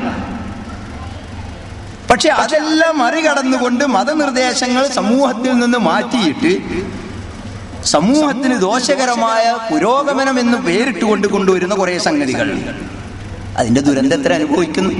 സാമ്പത്തിക രംഗത്ത് ഇസ്ലാമികമായ മാനദണ്ഡങ്ങൾ നോക്കാതെയുള്ള മുതൽ മുടക്കുകളില്ലേ, അതിന്റെ ദുരന്തം അനുഭവിക്കുന്ന കുടുംബങ്ങൾ എത്രയുണ്ട് നമ്മുടെ സമൂഹത്തിൽ. വിശുദ്ധ ഖുർആൻ അത് കൃത്യമായി കണിശമായി നമ്മെ പഠിപ്പിച്ചിട്ടുണ്ട്. ഈ രംഗത്ത് ഓരോ സംഗതികളും നമുക്ക് പരിശോധിച്ചാൽ കാണാവുന്നതാണ്. ധൂർത്തും ധാരാളിത്തവും ഞാൻ നേരത്തെ സൂചിപ്പിച്ചു. ഞങ്ങളിതിൻ്റെ ഒരു മറുഭാഗം കാണാം. നമ്മൾ കേരളീയ സമൂഹത്തിന്റെ ഒരു മറുഭാഗം. ഞാൻ ഇങ്ങോട്ട് വരുന്നതിന്റെ 2 ദിവസം മുമ്പ് എൻ്റെ വിദ്യാലയത്തിൽ വെച്ച് ഒരു സാന്ത്വന സംഗമം ഉണ്ടായിരുന്നു. നട്ടെല്ലിന് ക്ഷതമേറ്റ് ബെഡിൽ തന്നെ കിടക്കുന്ന, വീൽ ചെയറിൽ തന്നെ ഇരിക്കുന്ന, ഒന്നിനും കഴിയാത്ത 100 കണക്കിന് രോഗികളുടെ ഒരു അപൂർവ സംഗമം. ബേജാറായിപ്പോയി. അവർക്കൊന്നും സ്വപ്നങ്ങളില്ല, അവർക്കൊന്നും വലിയ കൊട്ടാരങ്ങളും മണിമാളികൾ ഉണ്ടാക്കാനുള്ള ആഗ്രഹങ്ങളോ ഭൂതികളോ ഇല്ല. കോടിക്കണക്കിന് രൂപ ബാങ്ക് ബാലൻസ് വേണമെന്ന് അവർക്കില്ല. അവരുടെയൊക്കെ സ്വപ്നങ്ങൾ വളരെ നിസ്സാരമാണ്. അവരെയൊക്കെ പരിചരിച്ചുകൊണ്ടും അവരെ ശുശ്രൂഷിച്ചുകൊണ്ടും വർഷങ്ങളോളം, 1, 2 ഒന്നല്ല, 30, 40, 20, 10 വർഷത്തോളം അവരെ പരിചരിച്ച് ശുശ്രൂഷിച്ച് കഴിയുന്ന അവരുടെ ഭാര്യമാര്, ഉമ്മമാര്, മക്കളുണ്ടല്ലോ, അവർക്കൊന്നും വലിയ സ്വപ്നങ്ങളൊന്നുമില്ല നമുക്കൊന്നുള്ളതുപോലെ. അപ്പൊ ആ നിലക്ക് പ്രയാസപ്പെടുന്ന ആളുകൾ, മാരകമായ രോഗം ബാധിച്ച ആളുകൾ, മരുന്ന് വാങ്ങാൻ കഴിയാത്ത ആളുകൾ, ലക്ഷക്കണക്കിന് രൂപ ചെലവുള്ള ഓപ്പറേഷൻ വിധിക്കപ്പെട്ട ആളുകൾ, ഒരു നേരത്തിന് ഭക്ഷണത്തിന് വകയില്ലാത്ത ആളുകൾ, ഒരു നല്ല വസ്ത്രം ധരിക്കാൻ പ്രയാസപ്പെടുന്ന ആളുകൾ, ഇത് ചുറ്റുപാടുമുണ്ടായിരിക്കെയാണ് ധൂർത്തും ധാരാളിത്തവും പൊങ്ങച്ചവും സമൂഹത്തിൽ നടക്കുന്നത്. എന്നിട്ട് അത് പുരോഗമനവും അവരെ സഹായിക്കണമെന്ന് പറയുന്നത് പഴഞ്ചനോ? എവിടേക്കാണ് ഈ പോക്ക്? താങ്ങാനാവാത്ത ഭാരങ്ങൾ വരുമ്പോ, അപ്രതീക്ഷിതമായ ചെലവുകൾ നേരിടാൻ സഹായം ചോദിച്ചെത്തുമ്പോ ആ സന്ദർഭം ചൂഷണം ചെയ്ത് ഇരുട്ടടിയായി പലിശ വാങ്ങുന്നത് പുരോഗമനവും, ധർമ്മം ചെയ്യണം, കടം കൊടുക്കണം എന്ന് പറയുന്നത് അത് പിന്തിരിപ്പനുമാകുന്നത് എങ്ങനെയാണ്? മതത്തിന്റെ അധ്യാപനമാണ്. ഭൂമിയിലുള്ളവരോട് നിങ്ങൾ കരുണ കാണിക്കുക, എങ്കിൽ ആകാശത്തുള്ളവൻ നിങ്ങളോടും കരുണ കാണിക്കുക. ഏതേത് രംഗമെടുത്താലും ഇത് തന്നെയാണ് അവസ്ഥ. മതം നല്ലതെന്ന് പഠിപ്പിച്ച ഒന്നും വ്യക്തിക്കോ സമൂഹത്തിനോ ദോഷകരമല്ല. മതം ഉപേക്ഷിക്കാൻ പറഞ്ഞ യാതൊന്നും ആവശ്യമാണ് എന്ന് തെളിയിക്കപ്പെട്ടിട്ടുമില്ല. കുടുംബ വ്യവസ്ഥ അങ്ങനെ തന്നെയാണ്. വിവാഹം കൽപ്പിച്ചു, വ്യഭിചാരം വിരോധിച്ചു. വിവാഹമല്ല വേണ്ടത്, നാടൊട്ടാകെ വ്യഭിചാരമാണ് വേണ്ടത്, പുരോഗമനത്തിന് എന്ന് പറയാൻ ആളുകൾക്ക് സാധിക്കുമോ? പ്രായമായ മാതാവിനെയും പിതാവിനെയും പ്രത്യേക പരിഗണന നൽകാൻ മതം പഠിപ്പിക്കുകയാണ്. നേരത്തെ ഞാൻ സൂചിപ്പിച്ചല്ലോ, ഗർഭാശയത്തെക്കുറിച്ച്, ഗർഭപാത്രത്തിനകത്തുള്ള സൂക്ഷ്മമായ വളർച്ചയെക്കുറിച്ച് പ്രതിപാദിക്കുന്ന ഭൗതിക ഗ്രന്ഥങ്ങൾക്ക്, ശാസ്ത്ര ഗ്രന്ഥങ്ങൾക്ക് പഠിപ്പിക്കാൻ കഴിയാത്ത അത്യുദാരമായ സന്ദേശമാണ് വബിൽ വാലിദൈനി ഇഹ്സാന എന്ന വചനത്തിലൂടെ വിശുദ്ധ ഖുർആൻ മതഗ്രന്ഥം സമൂഹത്തെ പഠിപ്പിക്കുന്നത്. പ്രായമായ മാതാവിനെയും പിതാവിനെയും സ്നേഹിക്കണമെന്നും അവരെ പരിപാലിക്കണമെന്നും അവരോട് എന്ന വാക്ക് പോലും പറയരുതെന്നുമുള്ള വിശുദ്ധ ഖുർആനിന്റെ പ്രഖ്യാപനം ഒരു ശാസ്ത്ര ഗ്രന്ഥം പരിശോധിച്ചാൽ കാണാൻ കഴിയില്ല. പക്ഷെ സൂക്ഷ്മമായ പഠനം ചിലപ്പോൾ അതിലുണ്ടാവും. ഈ ഒരു സന്ദേശം നൽകാൻ മതത്തിനെ സാധിക്കും. അഭ്യസ്ത വിദ്യരുടെയും ഉയർന്ന ശമ്പളം കൈപ്പറ്റുന്നവരുടെയും മക്കളുടെ മാതാപിതാക്കൾ നിസ്സഹായതയുടെ പര്യായമായി കൂട്ടത്തോടെ വൃദ്ധസദനങ്ങളിൽ പാർപ്പിക്കപ്പെടുന്നത് പുരോഗമനത്തിന്റെ ലക്ഷണമാണോ, അതല്ല സമൂഹത്തിന്റെ അധപ്പതനത്തിന്റെ അടയാളമാണോ? നാം ആലോചിക്കേണ്ടതാണ്. ഈ ഒരു അവസ്ഥയിലേക്ക് നമ്മുടെ നാട് നീങ്ങുമ്പോൾ സാമൂഹ്യ കാഴ്ചപ്പാട് നോക്കൂ. സമൂഹത്തിലെ ദുർബലരായ ആളുകളോട് എങ്ങനെ പെരുമാറണമെന്ന് മതം കൃത്യമായി പഠിപ്പിക്കുന്നുണ്ട്. വിശുദ്ധ ഖുർആനിലെ കണിശമായ ഒരു നിർദ്ദേശം, അല്ലാഹനെ മാത്രം ആരാധിക്കണം, അവനിൽ ആരെയും പങ്കു ചേർക്കരുത്. വബിൽ വാലിദൈനി ഇഹ്സാന, മാതാപിതാക്കൾക്ക് പുണ്യം ചെയ്യണം. വബിദിൽ ഖുർബ, അടുത്ത കുടുംബക്കാർക്ക്. വൽ യതാമ, അനാഥകൾക്ക്. വൽ മസാകീൻ, പാവങ്ങൾക്ക്. വൽ ജാരിൽ ഖുർബ വൽ ജാരിൽ ജുനുബ്, അടുത്ത അയൽവാസിക്കും അകന്ന അയൽവാസിക്കും. വസ്വാഹിബി ബിൽ ജം, സഹപ്രവർത്തകരോട്. വബിന സബീൽ, വഴിയാത്രക്കാരോട്. വമാ മലക്കത് അയ്മാനുക്കും, നിങ്ങളുടെ കീഴിലുള്ള ആളുകളോട്. ഞാൻ ഇതിൽ വിട്ടത് ആരോടാണ് ഇനി മനുഷ്യർക്ക് സേവനം ചെയ്യാനുള്ളത്? ആരോടാണ് കടപ്പാടുകളില്ലാത്തത്? ഇത് നിങ്ങൾ ചെയ്യുന്നില്ലെങ്കിൽ ഇന്നല്ലാഹ ലാ യുഹിബ്ബു മൻ കാന മുഖ്താലൻ ഫഖൂറ, ദുരഭിമാനിയും പൊങ്ങച്ചക്കാരനുമായ ഒരാളെയും അല്ലാഹ് ഇഷ്ടപ്പെടൂല എന്നാണ്. അയൽവാസി പട്ടിണി കിടക്കുമ്പോ വയറു നിറച്ചുണ്ടെന്നവൻ നമ്മിൽപ്പെട്ടവനല്ല എന്ന പ്രവാചകന്റെ വചനം മതത്തിന്റെ അധ്യാപനമാണ്. അത് പുരോഗമനപരവുമാണ്. അതൊരിക്കലും പിന്തിരിപ്പനോ പഴഞ്ചനോ അല്ല. സഹോദരന്മാരെ, സഹോദരികളെ, ഇതാകുന്നു മതം എന്ന് പറയുന്നത്. പക്ഷെ എന്നാൽ ഇന്ന് ഈ മതം എന്നത് നേരത്തെ ഇവിടെ സൂചിപ്പിച്ച പോലെ തീവ്രവാദത്തിന്റെ, ഭീകരവാദത്തിന്റെ ഒക്കെ പര്യായമായി തെറ്റിദ്ധരിക്കപ്പെടുന്നു. തെറ്റായ ധാരണ മാത്രമാണ്. മതം ശാന്തിയും സമാധാനവുമാണ്. മതവിശ്വാസികൾ പരസ്പരം കണ്ടുമുട്ടിയാൽ പറയേണ്ടത് ശാന്തിയുടെയും സമാധാനത്തിന്റെയും. സ്വന്തം ജീവനല്ല, അതേ പ്രകാരം തന്നെ മറ്റുള്ളവരുടെ ജീവനും, സ്വന്തം അഭിമാനം പോലെ മറ്റുള്ളവരുടെ അഭിമാനവും സംരക്ഷിക്കണം എന്നതാണ് മതത്തിന്റെ കാഴ്ചപ്പാട്. അങ്ങനെ അല്ലാത്ത ആളുകളെ സംബന്ധിച്ചിടത്തോളം അവർ മതത്തിന്റെ ആളുകൾ എന്ന് പറയാൻ പറ്റില്ല. പക്ഷേ ഈ മതം ഏട്ടിലുള്ളതാണ് നിങ്ങൾ പറയുന്നത് എന്നതാണ് പിന്നീടുള്ള പ്രചരണം. അത് നാട്ടിൽ നടപ്പാക്കി കാണിക്കേണ്ടതാണ് എന്നതാണ് നമുക്ക് പറയാനുള്ളത്. പ്രവാചകന്റെ സമൂഹം അങ്ങനെയായിരുന്നു. അവർ മതവിശ്വാസികളായി മാറിയപ്പോ സമൂഹത്തിൽ സ്നേഹവും സാഹോദര്യവും ഉണ്ടായി. ഉമർ റളിയല്ലാഹു അൻഹുവിനെ പോലെയുള്ള ഭരണാധികാരികൾ പോലും വിനീത സേവകരായി മാറി. ധനാഢ്യർ സാധുക്കൾക്ക് ധർമ്മം നൽകുന്ന ആളുകളായി. വ്യഭിചാരം ആളുകൾ വെറുക്കുന്ന ഒന്നായി. വിവാഹം എല്ലാവർക്കും സാധിക്കുന്ന ലളിതമായ ഒരു കാര്യമായി. പാൽക്കാരി പെണ്ണിന്റെ മകളെ അമീറിന്റെ മകൻ വിവാഹം കഴിക്കുന്ന അവസ്ഥയുണ്ടായി. ആ നാട്ടിലെ വ്യവസായി സത്യസന്ധനും വിശ്വസ്തനുമായി. ദരിദ്രൻ മാന്യനും ആഭിജാത്യമുള്ളവനുമായി. തൊഴിലാളികൾ കഠിനാധ്വാനികളായി, മുതലാളിമാരോട് ഗുണകാംക്ഷയുള്ളവരായി. ധനികർ ഉദാരമതികളായി, സമത്വ ചിന്താഗതിയുള്ളവരായി. ആ നാട്ടിലെ ജഡ്ജിമാർ അവർ നീതിമാന്മാരും ശുദ്ധഗതിക്കാരുമായി. കൂലിക്കാരനും വൃത്യനും വിശ്വസ്തനും സത്യസന്ധനുമായി. വലിയവർ ബഹുമാനിക്കപ്പെട്ടു, ചെറിയവർ സ്നേഹിക്കപ്പെട്ടു. ഇതാകുന്നു മതത്തിന്റെ സമൂഹം. ആ സമൂഹത്തെ കാണിച്ചു കൊടുക്കുവാനുള്ള ബാധ്യത നമുക്കുണ്ട്. പക്ഷെ അവിടെയും ഒരു വിലങ്ങുതടി. നേരത്തെ CP ഉമർ സുലമി സൂചിപ്പിച്ചതുപോലെ മതത്തിന്റെ ലേബിളിലുള്ള മതപുരോഹിതന്മാരും മതപണ്ഡിതന്മാരും ഒക്കെ മതത്തെ ചൂഷണം ചെയ്യുന്നു. അത് മതത്തെ തെറ്റിദ്ധരിക്കാൻ കാരണമാകുന്നു. അത് ആളുകൾ ഉപയോഗപ്പെടുത്തിയിട്ട് മതം തെറ്റാണ് എന്ന് വാദിക്കുകയും ചെയ്യുന്നു. അത് നമ്മളാണ് തിരുത്തേണ്ടത്. ദൈവത്തിനും മനുഷ്യർക്കുമിടയിൽ ഇടയാളന്മാർ ആവശ്യമില്ലെന്ന് കണിശമായി പഠിപ്പിച്ചിട്ടുണ്ട് മതം. ആ മതഗ്രന്ഥങ്ങൾ മുന്നിൽ വെച്ചുകൊണ്ടാണ് ഇത്തരം ആളുകൾ സാമ്പത്തിക ചൂഷണം നടത്തുന്നത്. അതോടൊപ്പം ലൈംഗിക ചൂഷണങ്ങളും അവർ സാർവത്രികമായി നടത്തുന്നു. ഇവർക്ക് മുമ്പിൽ പണം വാരിയെറിയാതിരിക്കാൻ, സ്വന്തം ശരീരം സമർപ്പിക്കാതിരിക്കാൻ മതവിശ്വാസികൾ ശ്രദ്ധിക്കണം. ഒപ്പം ഏടുകളിലുള്ള മതത്തെ സ്വന്തം ജീവിതത്തിലേക്ക് നാം സ്വാംശീകരിച്ചു കൊണ്ടുവരണം. നമ്മിലുള്ള കച്ചവടക്കാരൻ വിശ്വാസി എന്നുള്ള നിലക്ക് നല്ല കച്ചവടക്കാരനാണ്. നമ്മിലുള്ള ഉദ്യോഗസ്ഥൻ വിശ്വാസി എന്നുള്ള നിലക്ക് നല്ല ഉദ്യോഗസ്ഥനാണ്. നമ്മളുള്ള മാതാപിതാക്കൾ മക്കളോടും, മക്കൾ മാതാപിതാക്കളോടും, ഭാര്യ ഭർത്താക്കന്മാർ പരസ്പരവുമൊക്കെ വിശ്വാസികൾ എന്നുള്ള നിലക്ക് പരസ്പര ബാധ്യതകളും കടമകളും നിർവഹിക്കണം. അങ്ങനെ ഒരു സമൂഹം, മതമനുസരിച്ച് ജീവിക്കുന്ന ഒരു സമൂഹം. നേരത്തെ മൗലവി ഓതി വെച്ചതുപോലെ ഹനീഫ, മതത്തിന് കീഴ്പ്പെട്ടുകൊണ്ട് നിന്റെ മുഖത്തെ സംരക്ഷിക്കുക, അങ്ങനെ നിലനിർത്തുക. അതാകുന്നു അല്ലാഹു സൃഷ്ടിച്ച ശുദ്ധമായ പ്രകൃതി. ആ മതത്തിൽ നിന്ന് അതിർ കടക്കുന്നതും അത് അതിലംഘിക്കുന്നതും അത് ശുദ്ധ പ്രകൃതിക്കെതിരാണ്. അതാണ് ശുദ്ധമായ മതം, നേർക്കുനേരെയുള്ള മതം. പക്ഷെ ജനങ്ങളിൽ അധികം ആളുകളും കാര്യം മനസ്സിലാക്കുന്നില്ല. അതുകൊണ്ട് അല്ലാഹുവിലേക്ക് തഖ്വയോടുകൂടി അടുക്കുക. മതത്തിന്റെ കാഴ്ചപ്പാടിൽ തഖ്വയോട് കൂടിയിട്ട് നമസ്കാരം നിലനിർത്തി മുശ്രിക്കല്ലാതെ, ബഹുദൈവവിശ്വാസിയല്ലാതെ ജീവിക്കുക എന്നതാണ്. പക്ഷേ ചില ആളുകൾക്ക് ഇത് സാധിക്കുന്നില്ല. അവർ പുരോഗമനം എന്ന് പറയുന്നത് മതത്തെ കൈയൊഴിവാക്കലാണ്, മതത്തെ തള്ളിപ്പറയലാണ്. അങ്ങനെ ആരെങ്കിലും ഈ സത്യം മനസ്സിലായിട്ടും ബോധ്യപ്പെട്ടിട്ടും മതത്തെ തള്ളിക്കളഞ്ഞ് മതത്തെ കൈയൊഴിവാക്കി ജീവിക്കുന്നുണ്ടെങ്കിൽ അവർക്ക് കർശനമായ താക്കീത് വിശുദ്ധ ഖുർആൻ നൽകിയിട്ടുണ്ട്. നിങ്ങളിൽ നിന്ന് ആരെങ്കിലും മതത്തെ കൈയൊഴിവാക്കിയാൽ അവൻ അവിശ്വാസിയായിക്കൊണ്ട് മരിച്ചു പോവുകയും ചെയ്താൽ അവർ ദുനിയാവിൽ ചെയ്ത എല്ലാ കർമ്മങ്ങളും, നേരത്തെ പറഞ്ഞില്ല, പുരോഗതിയുടെ, വളർച്ചയുടെ, അഭിവൃദ്ധിയുടെ അടയാളങ്ങളായി അവരെന്തെല്ലാം സമൂഹത്തിൽ പ്രവർത്തിച്ചിട്ടുണ്ടെങ്കിലും ദുനിയാവിലോ പരലോകത്തോ അതോ അവർക്ക് ഉപകാരപ്പെടുകയില്ല. അവർ നരകാവകാശികളാണ്. അവരതിൽ നിത്യവാസികളാണ്. കുറച്ച് തമ്പുരാൻ നമ്മെ കാത്തുരക്ഷിക്കുമാറാവട്ടെ. അള്ളാഹുവിന്റെ നിയമനിർദ്ദേശങ്ങളാണ് മതം എന്ന് മനസ്സിലാക്കി അതിനെതിരെ വരുന്ന ഇത്തരം ഒളിയമ്പുകളെ കൃത്യമായ ദിശാബോധത്തോടു കൂടി നേരിട്ട് ആ മതത്തെ സ്വന്തം ജീവിതത്തിൽ വളർത്തി പരിപാലിച്ച് കുടുംബത്തിലും സമൂഹത്തിലും ആ മതകീയമായ ഒരു ഛായയിൽ വളർത്തി അതാകുന്ന പുരോഗതിയുടെയും അഭിവൃദ്ധിയുടെയും രക്ഷയുടെയും മാർഗമെന്ന് കാണിച്ചു കൊടുക്കുവാനുള്ള വളരെ ശ്രമകരമായ ബാധ്യതയാണ് ഇക്കാലഘട്ടത്തിൽ നമ്മെ സംബന്ധിച്ചിടത്തോളം ഉള്ളത്. അത് നിർവഹിക്കുന്നിടത്ത് അല്ലാഹു എല്ലാ സഹായവും നൽകി നമ്മെ അനുഗ്രഹിക്കുമാറാവട്ടെ. അതിനനുസരിച്ചുള്ള ഒരു ജീവിതം ചിട്ടപ്പെടുത്തുവാനും പദ്ധതികളും പരിപാടികളും ആവിഷ്കരിക്കുവാനും ഇസ്ലാഹി സെന്ററിനെ പോലെയുള്ള സംഘങ്ങൾക്കും കൂട്ടായ്മകൾക്കും സാധിക്കുമാറാവട്ടെ. ഈ ഒരു സംരംഭത്തിന് എന്നെ ക്ഷണിക്കുകയും ഇതിന് അവസരം നൽകുകയും ചെയ്തതിന്റെ ഭാരവാഹികൾക്ക് നന്ദി പറഞ്ഞുകൊണ്ട് അല്ലാഹുവിനോട് ഒരിക്കൽ കൂടി നന്മക്കും അനുഗ്രഹത്തിനുമായി പ്രാർത്ഥിച്ചുകൊണ്ട് ഞാൻ അവസാനിപ്പിക്കുന്നു. റബ്ബന തഖബ്ബൽ മിന്നാ ഇന്നക അൻത സമീഉൽ അലീം വതുബ് അലൈനാ ഇന്നക അൻത തവ്വാബുർ റഹീം വർഹംനാ യാ ഗാഫിറൽ മുദ്നിബീൻ. അസ്സലാമു അലൈക്കും വറഹ്മത്തുള്ളാഹി വബറകാതുഹു.